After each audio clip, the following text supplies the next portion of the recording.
আসসালামু আলাইকুম সবাইকে সবাইকে আজকে 46তম বিসিএস পিলি ফুল কোর্সের সাধারণ বিজ্ঞান লেকচার টুতে স্বাগতম জানাচ্ছি। তো যে যেখান থেকে আমাদের সাথে যুক্ত আছেন আশা করছি আপনারা সকলেই ভালো আছেন। তো আপনাদের সাথে আজকে থাকবেন সাব্বির ভাইয়া এবং অভ্র ভাইয়া। তো ক্লাসটা আমরা 10 মিনিটের মধ্যে শুরু করব, 7টা 10-এর দিকে। হ্যাঁ, তো ভাইয়ারা এখন আমাদের সাথে যুক্ত হননি, তো ইনশাল্লাহ এর মধ্যে যুক্ত হয়ে যাবেন এবং ক্লাসটি যথারীতি শুরু করবেন। আচ্ছা, আমার ভয়েস যদি আপনারা যদি ক্লিয়ার শুনতে পান তাহলে একটু কাইন্ডলি চ্যাট বক্সে একটু রেসপন্স করে জানাবেন প্লিজ।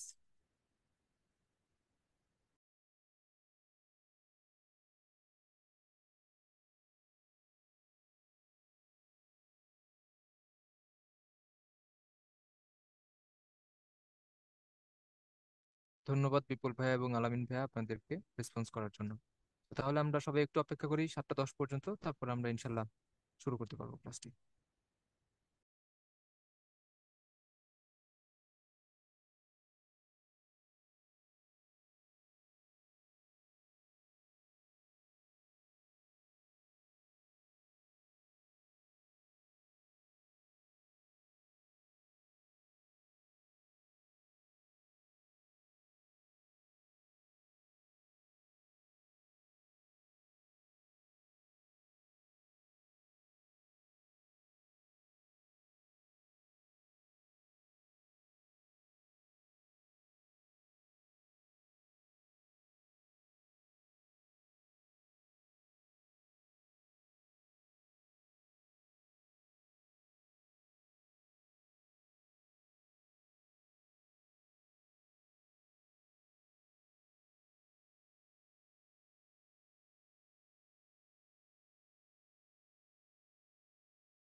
ওকে ডিয়ার পার্টিসিপেন্টস, কেমন আছেন আপনারা? আশা করি সবাই ভালো আছেন। তো আজকে আপনাদের সাথে আহ 46তম বিসিএস প্রিলিমিনারি ফুল কোর্সে স্বাগত জানাচ্ছি। আমি অভ্র। তো আজকে হচ্ছে আপনাদের খুব ইম্পর্টেন্ট একটা টপিক নিয়ে আমি আলোচনা করব। আপনারা আমাকে একটু চ্যাট বক্সে জানান তো যে সাউন্ড ক্লিয়ার আছে কিনা। সাউন্ড যদি ক্লিয়ার থাকে দেন আমাকে একটু চ্যাট বক্সে জানাবেন যে হ্যাঁ, ইয়েস ইটস ক্লিয়ার। ওকে, ঠিক আছে, তাহলে সাউন্ড ক্লিয়ার আছে, আমাদের নেট এভরিথিং ইজ ওকে। তাহলে আহ আমরা টাইম ওয়েস্টেজ না করে আমি বলে ফেলেছিলাম যে সাউন্ড ক্লিয়ার আছে তো? হ্যাঁ, সবাই এই যে সবাই বলতেছে sound clear, net clear, everything is clear. হ্যাঁ, আমি ক্লাসের আগে এগুলো চেক করে নেই সব সময়। তো যেহেতু ক্লিয়ার আছে, সো আমরা ক্লাস শুরু করে দেই। একজন বলতেছে আপনার সাউন্ড একটু ক্লিয়ার না। এটা মেবি যেহেতু দেখেন ম্যাক্সিমাম ক্লিয়ার, সো আমার মনে হচ্ছে এই প্রবলেমটা হচ্ছে আপনার ডিভাইসের। আপনি একটু কাইন্ডলি চেক করেন, অথবা আপনার নেট প্রবলেম হতে পারে। তাহলে আমরা আর বেশি টাইম ওয়েস্টেজ না করে আমাদের কাঙ্ক্ষিত ক্লাসটা শুরু করে দিব। আহ আজকে আমরা পড়াবো হচ্ছে আমাদের 46তম বিসিএস প্রিলিমিনারি ফুল কোর্স। এখানে হচ্ছে লেকচার 2। এখান থেকে অনেক ইম্পর্টেন্ট প্রিলিমিনারিতে কোশ্চেন আসে। এখানে যেমন আমরা দেখতেছি তরঙ্গ আছে, এখানে শব্দ আছে, এখানে আর কম্পন আছে, তাই না? এখানে আলো আছে, বর্ণালী আছে। তাহলে এখান থেকে আমাদের টু দা পয়েন্ট কি জানতে হবে। এটা কিন্তু ক্লাসটা বোথ সায়েন্স এবং যারা হিউম্যানিটিজ বা কমার্স ব্যাকগ্রাউন্ড সবার জন্য ইম্পর্টেন্ট, কারণ আপনি যেভাবে জানেন বা বোঝেন প্রিলিতে কিন্তু ওভাবে আসে না। তাই যারা সায়েন্সের তারাও একটু খুব সুন্দর মতো ক্লাসটা করার চেষ্টা করবেন, কারণ আপনাদেরকে বোঝাবো যে কোত্থেকে কোশ্চেন আসবে। দেখা যায় যে অনেক কিছুই জানেন, বাট কোন জায়গা থেকে কোশ্চেন আসবে এই ব্যাপারগুলো আমাদের ধরতে কষ্ট হয়। তাহলে ওইগুলো নিয়েই আজকে আমরা আলোচনা করব। তাহলে আমরা টাইম ওয়েস্টেজ না করে আমরা আমাদের কাঙ্ক্ষিত ক্লাসটা শুরু করে দিই, কেমন? তাহলে আজকে আমরা ফার্স্টে শুরু করব হচ্ছে তরঙ্গ দিয়ে। কি দিয়ে শুরু করব? তরঙ্গ দিয়ে শুরু করব। তাহলে কিন্তু আমরা আর কথা না বলে বাড়িয়ে ক্লাসে চলে যাচ্ছি। তরঙ্গ হচ্ছে এক ধরনের পর্যাবৃত্ত আন্দোলন, ঠিক আছে, যা কোনো জড় মাধ্যমের এক স্থান থেকে অন্য স্থানে কিছু একটা সঞ্চারিত করবে। সেটা কি? শক্তি সঞ্চারিত করবে, বাট নিজে এক স্থান থেকে অন্য স্থানে প্রবাহিত হবে না। এটাই হচ্ছে তরঙ্গ। তাহলে এটা কি? এটা হচ্ছে এক ধরনের পর্যাবৃত্ত আন্দোলন, যা কোনো জড় মাধ্যমের এক স্থান থেকে অন্য স্থানে শক্তি সঞ্চারিত করবে, কিন্তু এক স্থানে অন্য স্থানে সেই যে জড় মাধ্যম যেটা, সেই বস্তুটা কিন্তু সঞ্চারিত করছে না। যেমন আপনি কোনো গিটারের একটা তারের এক প্রান্তে টোকা দেন, গিটারের তারটা কিন্তু ছিঁড়ে যেয়ে অন্য প্রান্তে লাগতেছে না। বা গিটারের তারের যে অণুগুলো আছে, একটা অণু কিন্তু বাইপাস করে একটার উপর দিয়ে উঠে উঠে লাস্ট প্রান্তে যাচ্ছে না। কিন্তু আপনি একটা টোকা দিলে গিটারের প্রথম প্রান্তে আপনি দেখবেন কম্পন অনুভব করবেন, একদম শেষের দিকেও কিন্তু আপনি কম্পন অনুভব করবেন। তাহলে কি সঞ্চারিত করতেছে? এখানে শক্তি সঞ্চারিত করতেছে, কেমন? ওকে, তাহলে এটাই হচ্ছে গিয়ে তরঙ্গ। তাহলে তরঙ্গ অনেকগুলো থাকতে পারে, তাই না? অনেক ধরনের তরঙ্গ থাকতে পারে। তরঙ্গ দুই প্রকার, একটা হচ্ছে অনুপ্রস্থ তরঙ্গ আর একটা হচ্ছে অনুদৈর্ঘ্য তরঙ্গ। ঠিক আছে, এই দুইটার উদাহরণ আপনাদের প্রিলির জন্য মাস্ট, এম ফর মাস্ট, এটা মনে রাখবেন। এই অনুপ্রস্থ তরঙ্গ যেটা, এটার অনেকগুলো নাম আছে, অনুদৈর্ঘ্য তরঙ্গেরও অনেকগুলো নাম আছে। ঠিক আছে, এই জিনিসগুলো আমাদের জানতে হবে। আমরা একটু আগে বলে দিই অনুপ্রস্থ তরঙ্গের এটা একটু বলি। অনুপ্রস্থ তরঙ্গে যে শক্তিটা, এটা সমকোণে অগ্রসর হয়। কিভাবে অগ্রসর হবে? যে কম্পনটা বা যে শক্তিটা, সেটা হচ্ছে সমকোণে অগ্রসর হয় মাধ্যমের তল তলের সাথে। মনে করেন এটা হচ্ছে একটা অনুপ্রস্থ তরঙ্গ। এটা দেখেন মাধ্যমের তল সমান্তরাল। হ্যাঁ, অনুদৈর্ঘ্য তরঙ্গটা যখন আগাবে, এটা হচ্ছে সমকোণে মানে হচ্ছে অগ্রসর হবে। দেখেন তো, কোনটা কিন্তু সমকোণে হচ্ছে। আর তরঙ্গ দৈর্ঘ্য যেটা, অনুদৈর্ঘ্য, অনুদৈর্ঘ্য মানে হচ্ছে, অনুদৈর্ঘ্য কথাটার মানে হচ্ছে সমান্তরাল, এটা মনে রাখবেন। তার মানে এখানে তরঙ্গটা বা হচ্ছে শক্তিটা সমান্তরাল ভাবে, দেখেন তো, এটার প্যারালাল এটা, এই যে দেখেন, প্রত্যেকটা প্যারালালে তরঙ্গ বা কম্পনটা অগ্রসর হবে। এখান থেকে উদাহরণগুলো খুব ইম্পর্ট্যান্ট। অনুপ্রস্থের উদাহরণ হচ্ছে টানাতারের তরঙ্গ, পানির উপর দিয়ে সঞ্চারিত ঢেউ তরঙ্গ, ড্রামের পর্দায় আঘাতে উৎপন্ন তরঙ্গ। আর অনুদৈর্ঘ্য তরঙ্গের উদাহরণ হচ্ছে বায়ু মাধ্যমে যে শব্দের তরঙ্গ। সহজ কথা মানে হচ্ছে যে কোনো ধরনের শব্দের তরঙ্গ কিন্তু অনুদৈর্ঘ্য তরঙ্গের উদাহরণ। এটা খুবই আসে, যে কোনো ধরনের শব্দ, এটা হচ্ছে অনুদৈর্ঘ্য তরঙ্গের উদাহরণ। স্প্রিং এ সৃষ্ট তরঙ্গ, এটা অনুদৈর্ঘ্য তরঙ্গ। হ্যাঁ, ঢোলে বাড়ি দিলে সৃষ্ট তরঙ্গ, এটাও অনুদৈর্ঘ্য তরঙ্গ। ঠিক আছে, এটা কিন্তু খুব একটা মজার জিনিস। এবারে আসেন, অনুদৈর্ঘ্য তরঙ্গ হচ্ছে সমান্তরালে সঞ্চালিত হয়, কিন্তু অনুদৈর্ঘ্য তরঙ্গের একটা নাম আছে, এর নামটা খুব ভয়ঙ্কর। অনুদৈর্ঘ্য তরঙ্গের নাম হচ্ছে লম্বিক তরঙ্গ। হ্যাঁ, এখান থেকে কিন্তু আপনি একটা প্যাচ লাগে, পরীক্ষায় একবার বিসিএস এ আসছিল যে লম্বিক তরঙ্গ এই জিনিসটা কি, সমান্তরালে অগ্রসর হয় না হচ্ছে সমকোণে অগ্রসর হয়। তো আপনার নাম হচ্ছে লম্বিক, তার মানে লম্ব চিন্তা করে বলছেন যে লম্বিক তরঙ্গ হচ্ছে সমকোণে অগ্রসর হয় না, এটাও কিন্তু সমান্তরালে অগ্রসর হয়, মনে থাকে যেন। অনুদৈর্ঘ্য তরঙ্গের তিনটা নাম আমাদেরকে পড়তে হবে, একটা হচ্ছে অনুদৈর্ঘ্য তরঙ্গ, একটা হচ্ছে সমান্তরাল তরঙ্গ, আর একটা হচ্ছে লম্বিক তরঙ্গ। আমি কিন্তু একটু পরে জিজ্ঞেস করব আপনাদের চ্যাট বক্সে কতটুকু বুঝলেন। আর অনুপ্রস্থ তরঙ্গ কি, এটা হচ্ছে সমকোণে অগ্রসর হয়। ঠিক আছে, এই অনুপ্রস্থ তরঙ্গের আর একটা নাম হচ্ছে আর তরঙ্গ। কি তরঙ্গ? আর তরঙ্গ। ঠিক আছে, প্রত্যেকটা কিন্তু নাম কি কি আছে এক্সট্রা, এগুলো কিন্তু আমাদেরকে জানতে হবে। তাহলে বিসিএসসি কিন্তু এগুলোই আপনার হচ্ছে জানা, যে আলটিমেটলি কোনটার নাম কি। কেমন? হুম। তাই ক্লাসটা একটু ভালো মতো করার চেষ্টা করেন, তাহলে আশা করি আপনাদের সুবিধা হবে। এখান থেকে মেইনলি হচ্ছে উদাহরণ আর হচ্ছে তরঙ্গগুলোর যে এক্সট্রা নাম আছে, এই নাম, এইটাই ব্যাপার। ওকে। ওকে। উম অনুদৈর্ঘ্য তরঙ্গের আর একটা নাম আছে, সেটা হচ্ছে দীঘল তরঙ্গ। ঠিক আছে, অনুপ্রস্থ তরঙ্গের আরেকটা নাম আছে, সেটা হচ্ছে দীঘল তরঙ্গ, তাহলে এটা দরকার নাই। ঠিক আছে, অনুদৈর্ঘ্য তরঙ্গ যেটা আছে, ঠিক আছে, অনুদৈর্ঘ্য তরঙ্গের আরেকটা নাম হচ্ছে দীঘল তরঙ্গ, এটাও কিন্তু পরীক্ষায় আসে। তাহলে অনুপ্রস্থ তরঙ্গের নাম শুধুমাত্র আর তরঙ্গ, আর এগুলোর নাম হচ্ছে অনুদৈর্ঘ্য তরঙ্গের কি কি নাম, অনুদৈর্ঘ্য তরঙ্গের বিভিন্ন ধরনের নাম আছে। একটা হচ্ছে দীঘল তরঙ্গ, একটা সমান্তরাল তরঙ্গ, আর একটা হচ্ছে লম্বিক তরঙ্গ, তার মানে হচ্ছে মাধ্যমের সাথে সমান্তরালে চলে। উদাহরণ হচ্ছে একটা যদি পড়েন শব্দ, শব্দ হচ্ছে অনুদৈর্ঘ্য তরঙ্গের উদাহরণ। স্প্রিং এ সৃষ্ট তরঙ্গ, ঢোলে বাড়ি দিলে তরঙ্গ। তো ঢোলে বাড়ি দিলে কি হয়? শব্দ হয়। তাহলে যে কোনো ধরনের শব্দ আমি কি বললাম, অনুদৈর্ঘ্য তরঙ্গ বা দীঘল তরঙ্গ বা লম্বিক তরঙ্গ বা সমান্তরাল তরঙ্গ, হ্যাঁ, মাধ্যমের সাথে এগুলো সমান্তরালে অগ্রসর হয়, খুব ইম্পর্টেন্ট। ওকে। আর অনুপ্রস্থ হচ্ছে মাধ্যমের সাথে সমকোণে অগ্রসর হয়, উদাহরণ হচ্ছে টানা তারের আর তরঙ্গ, এটার নামই তো আর তরঙ্গ, অনুপ্রস্থ মানেই আর তরঙ্গ আর একটা নাম। তাহলে আর তরঙ্গ পানির উপর দিয়ে সঞ্চালিত ঢেউ তরঙ্গ, ড্রামের পর্দায় উৎপন্ন তরঙ্গ, এটা একটু পড়তে হবে। সেটা হচ্ছে ড্রামের পর্দায়, এটা শব্দ হলেও হ্যাঁ, ঢোলেরটা কিন্তু অনুদৈর্ঘ্য আর ড্রামের পর্দাটা হচ্ছে অনুপ্রস্থ। এগুলো পরীক্ষায় আসে, বারবার আসা কোশ্চেন। কিন্তু যদি বলেন কোনটা বেশি আসে, কোনটা সমান্তরালে হয়, আমি আবার বলতেছি বারবার, কোনটা সমান্তরালে সঞ্চালিত হয়, কোনটা সমকোণে সঞ্চালিত হয়। ঠিক আছে, উদাহরণগুলো একটু কম আসে বাট পড়তে হবে। আর অনুদৈর্ঘ্যটা হচ্ছে শব্দ। আর এই অনুদৈর্ঘ্য তরঙ্গের একটা নাম হচ্ছে, সমান্তরালে হলেও এটা আরেকটা নাম হচ্ছে লম্বিক তরঙ্গ, এটা কিন্তু ভুল করা যাবে না। ঠিক আছে, তরঙ্গের বৈশিষ্ট্য একটু বলি। যে কোনো তরঙ্গের একটা বৈশিষ্ট্য কিন্তু আমরা পড়ে ফেললাম, সেটা হচ্ছে এরা হচ্ছে শক্তি সঞ্চালন করে, তাই না? আমরা পড়লাম এরা হচ্ছে শক্তি সঞ্চালন করে এক স্থান থেকে অন্য স্থানে, নিজেরা কিন্তু সঞ্চালিত হয় না, এরা হচ্ছে শক্তি সঞ্চালন করে। মাধ্যমের প্রয়োজন হয়, দেখছেন? অবশ্যই তরঙ্গের জন্য কিন্তু মাধ্যমের প্রয়োজন হয়, শব্দ একটা তরঙ্গ, তাই না?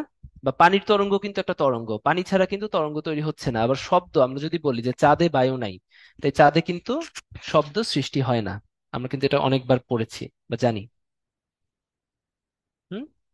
তাহলে যেখানে বায়ু নাই সেখানে শব্দ সৃষ্টি হবে না, তাহলে বায়ু একটা মাধ্যম, শূন্য মাধ্যমে কখনো তরঙ্গ যাবে না।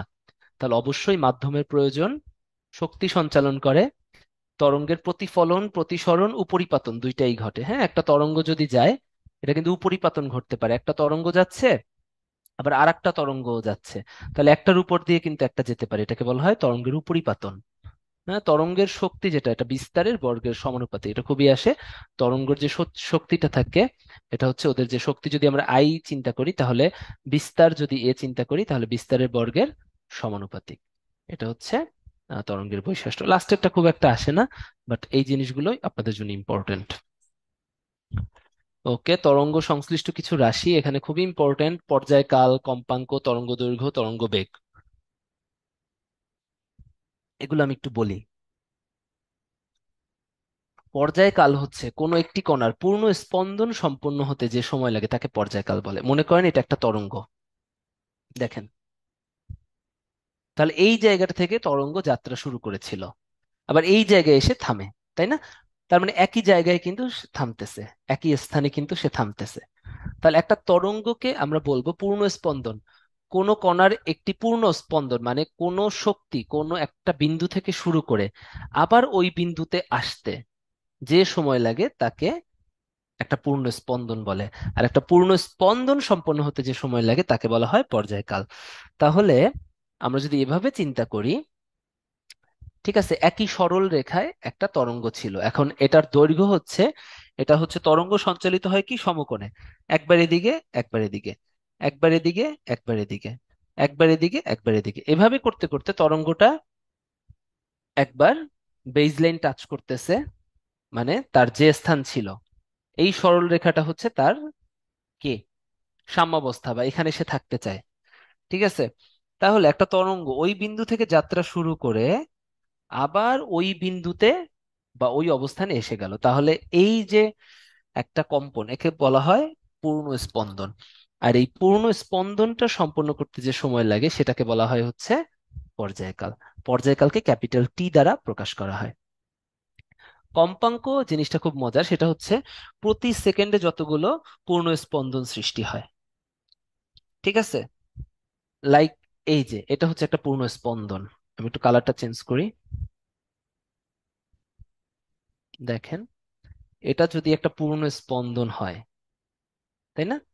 এটা মনে করেন যে 10 সেকেন্ডে তৈরি হলো, তাহলে প্রতি সেকেন্ডে যতগুলো পূর্ণ স্পন্দন সৃষ্টি করে সেটাকে বলা হয় হচ্ছে কম্পাঙ্ক। ঠিক আছে, এটাকে বলা হয় হচ্ছে কম্পাঙ্ক। এখন আপনি মনে করেন এই এই সমীকরণটা দিয়ে আসলে অত সুন্দর মতো বোঝা যায় না। মনে করেন যে প্রতি সেকেন্ডে যতগুলো পূর্ণ তরঙ্গ সৃষ্টি করে বা পূর্ণ স্পন্দন সৃষ্টি করে, তাহলে মনে করেন টি হচ্ছে পর্যায়কাল। টি মানে কি? পর্যায়কাল মানে একটা পূর্ণ স্পন্দন সম্পন্ন করতে যতটুকু সময় লাগে এটা হচ্ছে পর্যায়কাল। তাহলে টি সেকেন্ডে কতটি পূর্ণ স্পন্দন হবে? কতটি পূর্ণ স্পন্দন হবে? টি সেকেন্ডে পূর্ণ স্পন্দন হচ্ছে একটি, তাই না? কারণ পর্যায়কাল আমরা কি বললাম, একটা পূর্ণ স্পন্দন সময় হতে যে সময় লাগে সেটা হচ্ছে পর্যায়কাল। তাহলে 1 সেকেন্ডে কয়টা পূর্ণ স্পন্দন সম্পন্ন করবে? 1/tt। তাহলে এটাই হচ্ছে কম্পাঙ্ক। তাহলে কম্পাঙ্ক এফ ইকুয়ালস টু আমরা কি পাইলাম? 1/t। যারা হচ্ছে ইঞ্জিনিয়ার ব্যাকগ্রাউন্ডের আছেন বা হচ্ছে ফিজিক্সের, তারা এই জিনিসগুলো আপনারা অনেকেই জানেন, কিন্তু যারা হচ্ছে অনেকদিন ধরে সায়েন্সের হয়েও অনেকদিন ধরে এগুলো চর্চায় নাই তাদের কাছে কিন্তু এগুলো মাথা থেকে আউট হয়ে গেছে। সো যাদের কাছে সহজ লাগতেছে তারা একটু ইগনোর করতে পারেন, আর যাদের কাছে মনে করেন সায়েন্সের হয়েও অনেকদিন চর্চায় নেই তারা একটু দেখতে পারেন, দেখবেন যে আপনাদের রিক্যাপিচুলেশন হচ্ছে এবং মাথার ব্রেইন স্টর্মিং হচ্ছে। আর যারা আর্টস অথবা হচ্ছে কমার্স, হিউম্যানিটিস অথবা হচ্ছে বিজনেস ফ্যাকাল্টির আছেন তাদের জন্য তো ডেফিনেটলি এটা খুব ইম্পর্টেন্ট। বোঝা গেছে? তাহলে একটু দেখেন আমি ম্যাথের মতো করে বুঝাই দিছি, তাই না? তাহলে কম্পাঙ্ক জিনিসটা কি এটা আমাদের বুঝতে হবে, যে 1 সেকেন্ডে যতগুলো পূর্ণ তরঙ্গ বা পূর্ণ স্পন্দন সৃষ্টি হয়। তো এটার জন্য আমাদের পর্যায়কাল লাগবে, কারণ পর্যায়কালে একটা স্পন্দন তৈরি করতে একটা স্পন্দন বা একটা পূর্ণ স্পন্দনে যে সময় লাগে সেটা হচ্ছে পর্যায়কাল। তাহলে পর্যায়কালকে আমরা টি দ্বারা প্রকাশ করি, তার মানে কি একটা স্পন্দন সৃষ্টি করতে সময় লাগে টি সময়, তাই না? তাহলে টি সেকেন্ডে, আবার বলি, পূর্ণ স্পন্দন একটি, তাহলে 1 সেকেন্ডে পূর্ণ স্পন্দন 1/tt, এটাই কম্পাঙ্ক। তাহলে কম্পাঙ্ক কি একটু দেখি, প্রতি সেকেন্ডে বা 1 সেকেন্ডে যতগুলো পূর্ণ স্পন্দন বা তরঙ্গ সৃষ্টি হয় তাকেই তরঙ্গের কম্পাঙ্ক বলে। কম্পাঙ্ক এফ ইকুয়ালস টু 1/t, প্রিলিতে প্রচুর আসে, এফ ইকুয়ালস টু 1/t। ঠিক আছে, কম্পাঙ্কের একক হচ্ছে হার্জ, বা 1/t মানে কি? Per second. হ্যাঁ, 1 হার্জ সমান হচ্ছে 1 পার সেকেন্ড, তাই না? সেকেন্ড নিচে নিচে ছিল, তাই না? 1/t যেহেতু টি এর একক কি, 1/সেকেন্ড, তাহলে কি পার সেকেন্ড। হার্জ, 1 হার্জ সমান 1 পার সেকেন্ড, এটা কিন্তু পরীক্ষায় আসে। তরঙ্গ দৈর্ঘ্যটাও খুব ইম্পর্টেন্ট। একটা পূর্ণ স্পন্দন সম্পন্ন হতে যে সময় লাগে সেই সময় তরঙ্গ যে দূরত্ব অতিক্রম করে তাকে তরঙ্গ দৈর্ঘ্য বলে। দেখেন একটা পূর্ণ স্পন্দন সম্পন্ন করছে, এই যে, এই যে নীল, অথবা এই যে একটা পূর্ণ স্পন্দন করছে, তাই না? এটাই তো কম্পন। কম্পন তো এরকম ঢেউ খেলা মতোই হবে সাধারণত, হ্যাঁ। এই সময় তরঙ্গ যে দূরত্ব অতিক্রম করে, তো দূরত্ব তো অবশ্যই কি সরলরৈখিক না? দূরত্ব কি কখনো শুনছেন বা সরণ কখনো শুনছেন এরকম ব্যাকাতারা ভাবে হবে? তাই এই নীলটা তো আপনার দূরত্ব হবে না বা সরণ হবে না।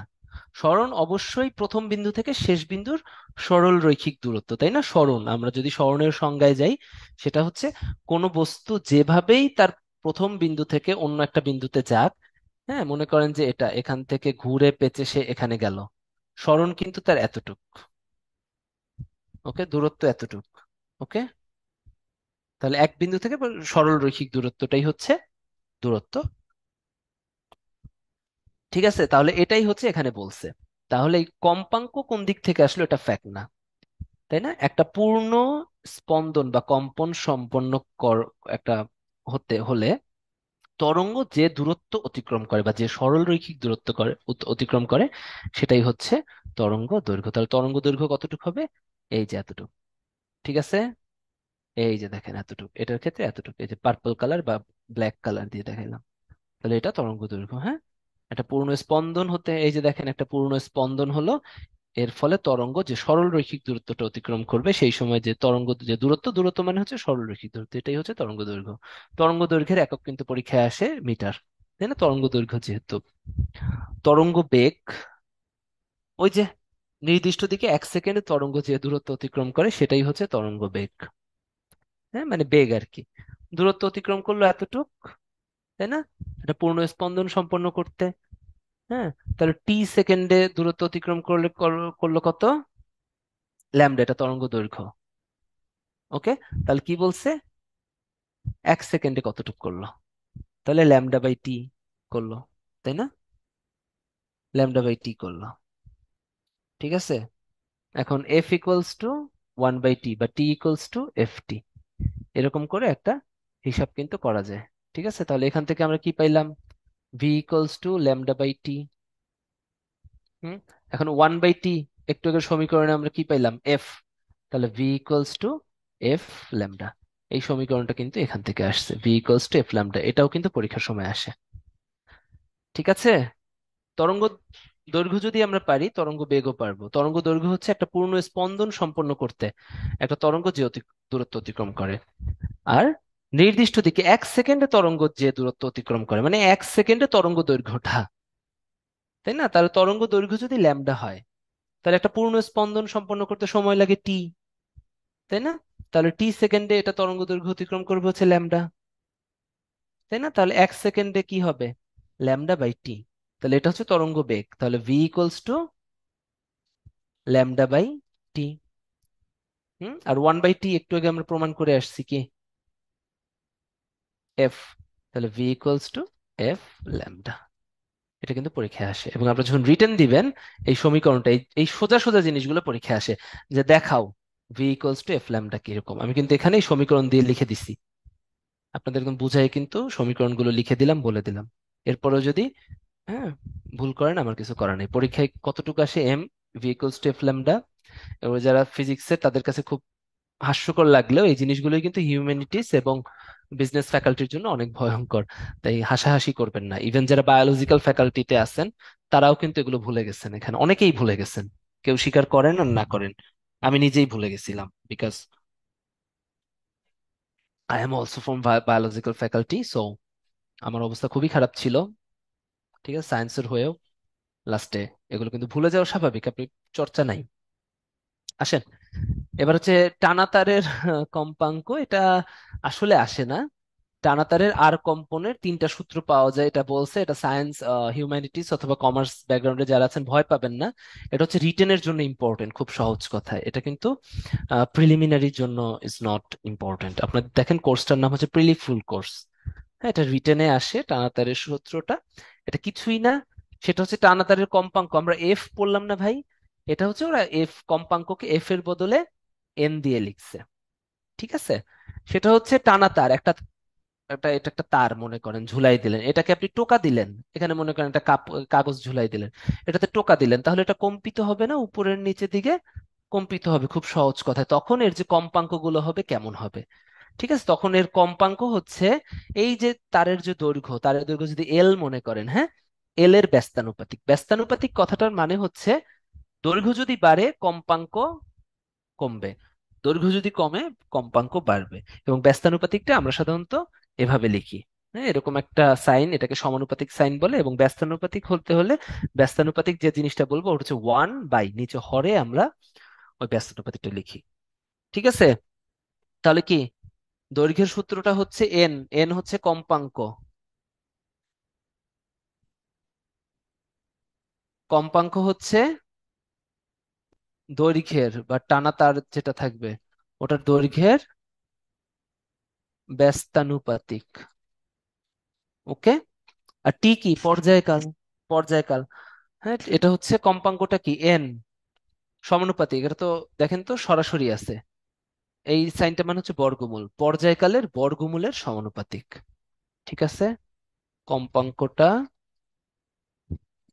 পর্যায়কালের বর্গমূলের সমানুপাতিক। সমানুপাতিক হলে আর কোনো ওয়ান দিয়ে নিচে লেখা লাগবে না।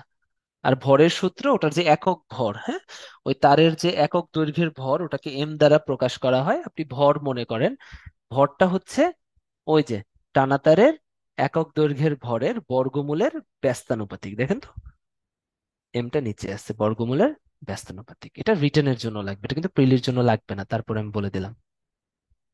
ওকে, আসেন। ওকে, শব্দের তীক্ষ্ণতা এটা একটু বলি আপনাদের। শব্দের তীক্ষ্ণতা আসলে কোথায় কতটুকু এইটা একটু আসে পরীক্ষা, এটা একটু মুখস্থর পড়া। শব্দের উৎস যদি আমরা বলি, শব্দের তীক্ষ্ণতা হচ্ছে ডেসিবেলে প্রকাশ করা হয়। ঠিক আছে, এটা আপনাদের তীব্রতাটা আসলে ডেসিবেলে প্রকাশ করা হয়, এটা একটু মনে রাখবেন, তীক্ষ্ণতা না। তো পরীক্ষা একবার আসছিল এই জন্য লিখে দিচ্ছে, এটা আসলে আপনারা বলবেন যে তীব্রতা। কেমন? শব্দের তীব্রতাটা আছে আসলে ডেসিবেলে প্রকাশ করা হয়। তো এটা কোথায়? লাইব্রেরি দেখেন কম 30, সাধারণ কথোপকথন খুবই ইম্পর্টেন্ট 60, জেট বিমান তো বেশি হবেই। কানের পর্দা 160 ডেসিবেলে গেলে ফেটে যায়। শব্দের যে তীক্ষ্ণতায় শব্দ হওয়া সম্ভব 190 ডেসিবেল পর্যন্ত কিন্তু শব্দ হওয়া সম্ভব, তাই না? তখন কিন্তু মানুষের মস্তিষ্কজনিত ক্ষতি হয় বা শব্দ দূষণ হয়। ঠিক আছে, সর্বোচ্চ যে তীক্ষ্ণতা বা তীব্রতায় শব্দ হয় এর উপরে যদি শব্দ তীব্র হয় ওই শব্দটা আপনি শুনতে পাবেন না, তখন ওটা শব্দ হবে না, তখন ওটা এলোমেলো হয়ে যাবে। লাইব্রেরির কম, সাধারণ কথোপকথনে 60, জেট বিমানে 140, কানের পর্দা ফেটে যায় এত। আর যে তীক্ষ্ণতায় শব্দ হয় না এটা 190 ডেসিবেল, খুবই ইম্পর্টেন্ট। বিভিন্ন মাধ্যমে শব্দের গতি, এটা খুবই ইম্পর্টেন্ট, এটা একটু মনে রাখবেন। শব্দের গতি সব থেকে বেশি কঠিন মাধ্যমে। আপনারা অনেকেই ভাবেন, হ্যাঁ, আপনারা ট্রেনের শব্দ মনে করেন যে অনেক সময় ট্রেনে কান পেতে যদি দেখেন যে শব্দ আসতেছে, অথচ আপনি বায়ুতে শুনতে পাবেন না, কিন্তু আপনি ট্রেনে কান পাতলে কিন্তু অনেক দূর থেকে ট্রেন আসলেও শোনা যায়। এই জন্য কঠিন, এটা অনেকেই মনে মনে নাই আপনাদের, কঠিন, তরল এবং বায়বীয়। কোন মাধ্যমে শব্দের বেগ সব থেকে বেশি, এটা কিন্তু খুবই ইম্পর্টেন্ট। শব্দের বেগ সব থেকে বেশি কঠিনে, কঠিনে শব্দ আগে যায়, তরলে পরে, বায়বীয়তে পরে। মানে পানির নিচেও আপনি শব্দ দ্রুত শুনতে পাবেন, কঠিনে তো আরো দ্রুত শুনতে পাবেন, তরলে আরো শুনতে পাবেন, যে মনে থাকে। ঠিক আছে, মানগুলো পড়ার কোনো প্রয়োজনীয়তা নাই, এরকম আসবে না, আপনি শুধু এতটুকু জানেন যে শব্দের বেগ কোনটায় বেশি, দ্যাটস ইট। একটা সোজা পোল চলে আসছে আমাদের জন্য, আমি পোলটা নিয়ে নিচ্ছি, পোলটা একটু আনসার করে দেন ভাই। সেটা হচ্ছে কম্পাঙ্কের এককটা কি? দেখেন তো কম্পাঙ্ক, আমি কিন্তু বুঝাইছি ওখানে আপনাদেরকে, একদম ঐকিক নিয়মে বুঝাইছি। হুম,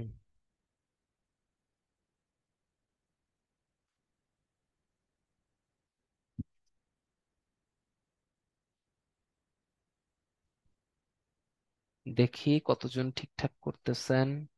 ভেরি গুড বা লাভলি, ভালো। তো এটা কিন্তু বেশ কঠিন কোশ্চেন ছিল, দেখেন 95% সঠিক উত্তর দিয়েছেন। হ্যাঁ, কম্পাঙ্ক এগুলো একটু মনে রাখতে হবে। কম্পাঙ্কের একক হচ্ছে হার্টজ। ওকে, আচ্ছা, দেখেন 95% সঠিক উত্তর দিয়েছেন। ওকে, একটু দাঁড়ান।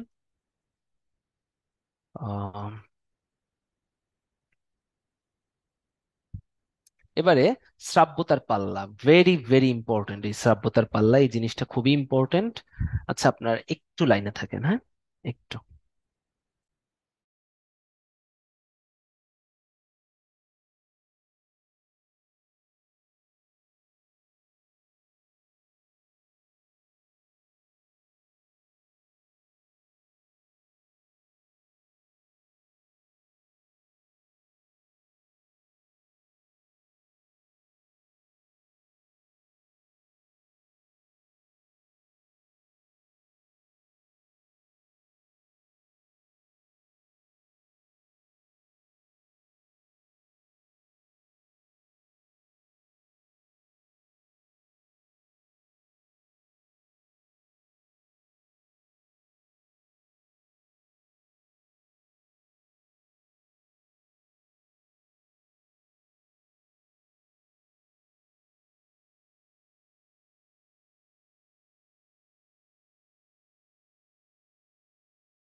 ওকে, তাহলে এই যে শব্দর পাল্লা আপনারা বললেন হচ্ছে, সুন্দর বললেন যে শব্দের পাল্লা হচ্ছে, মানে সরি সরি, শব্দের তীব্রতার একক, শব্দের কম্পাঙ্কের একক আপনারা বললেন হচ্ছে আহ হার্জ, তাই না?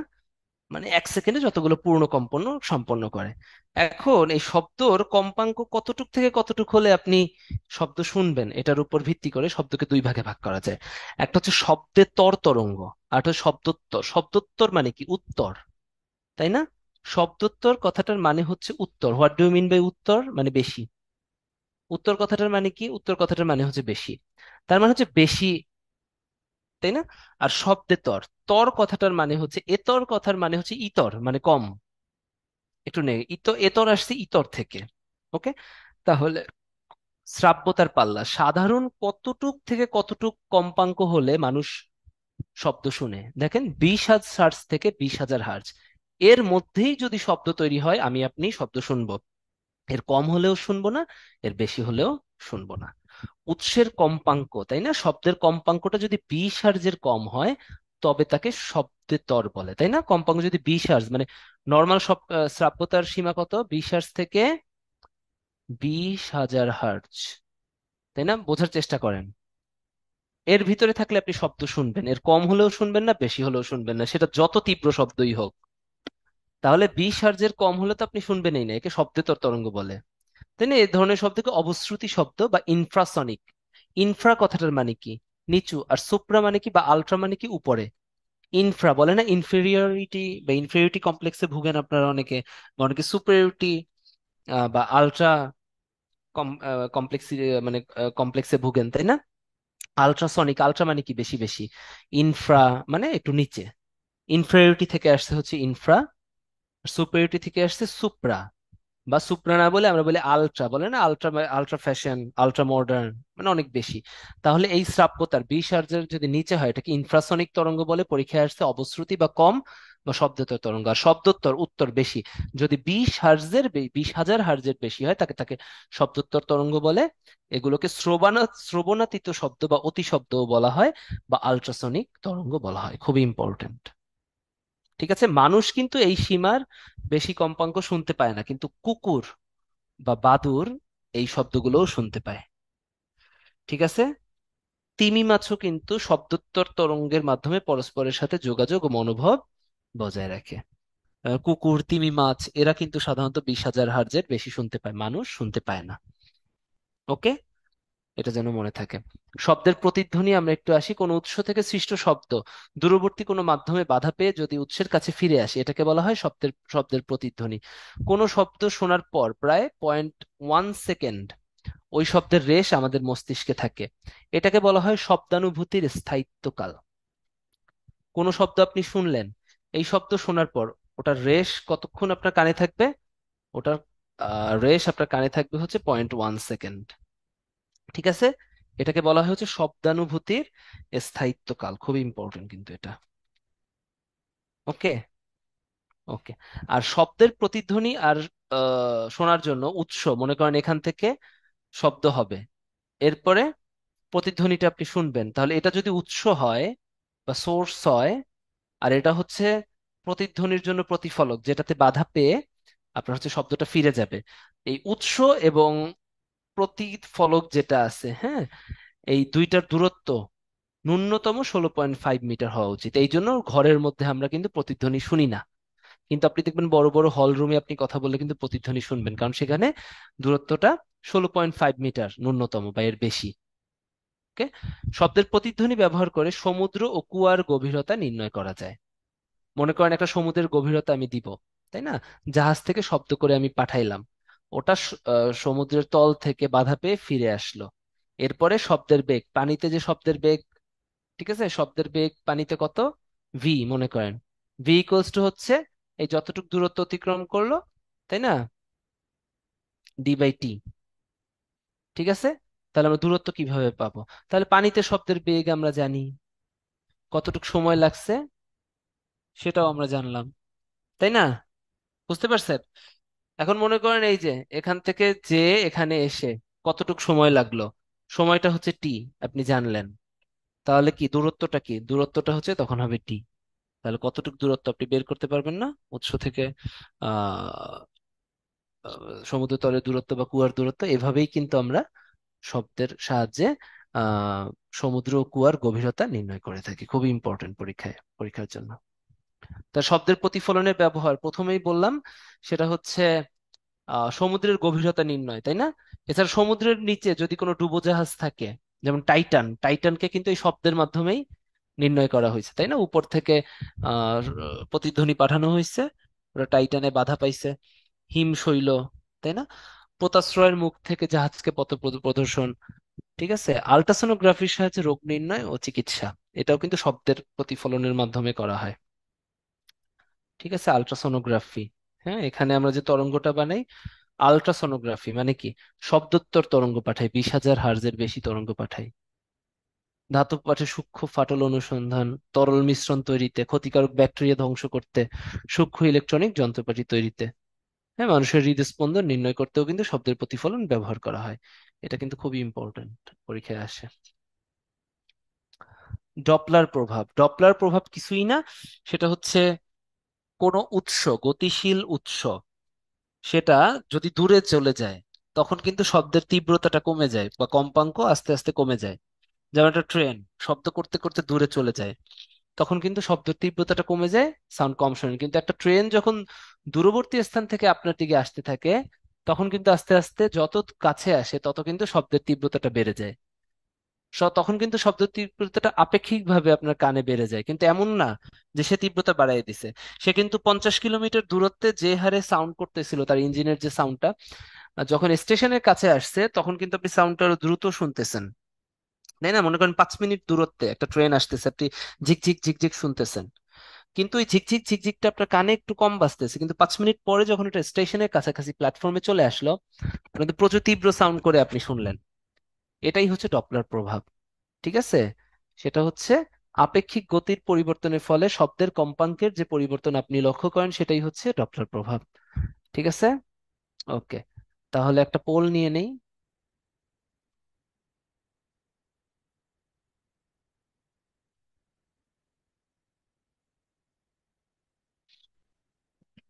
আলট্রাসোনোগ্রাফিতে, আলট্রাসোনোগ্রাফি কিন্তু, হ্যাঁ, কোনটা ব্যবহার করা হয়?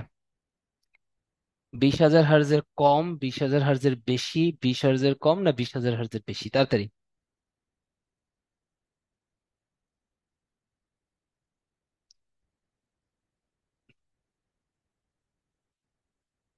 দেখি কি করছেন। গুড, দেখেন 94% সঠিক উত্তর দিয়েছেন, এই জন্য আপনাদেরকে থ্যাংক ইউ। ওকে। তাহলে এখন আমি হচ্ছে চ্যাট বক্সে র্যাপিড ফায়ার রাউন্ড খেলবো। এটা হবে আলট্রা, যেহেতু আছে হ্যাঁ বেশি শব্দোত্তর, 20,000 হার্জের বেশি। এখন হচ্ছে আপনাদেরকে আমি চ্যাট বক্সে কোশ্চেন নিব, র্যাপিড ফায়ার রাউন্ড খেলবো। তাহলে দেখবো যে আপনারা কতটুকু কি আপনাদের মাথায় আসছে।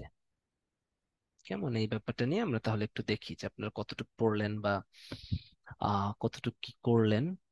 একটু দেখার ইচ্ছা। বলেন, সেটা হচ্ছে অনুদৈর্ঘ্য তরঙ্গ।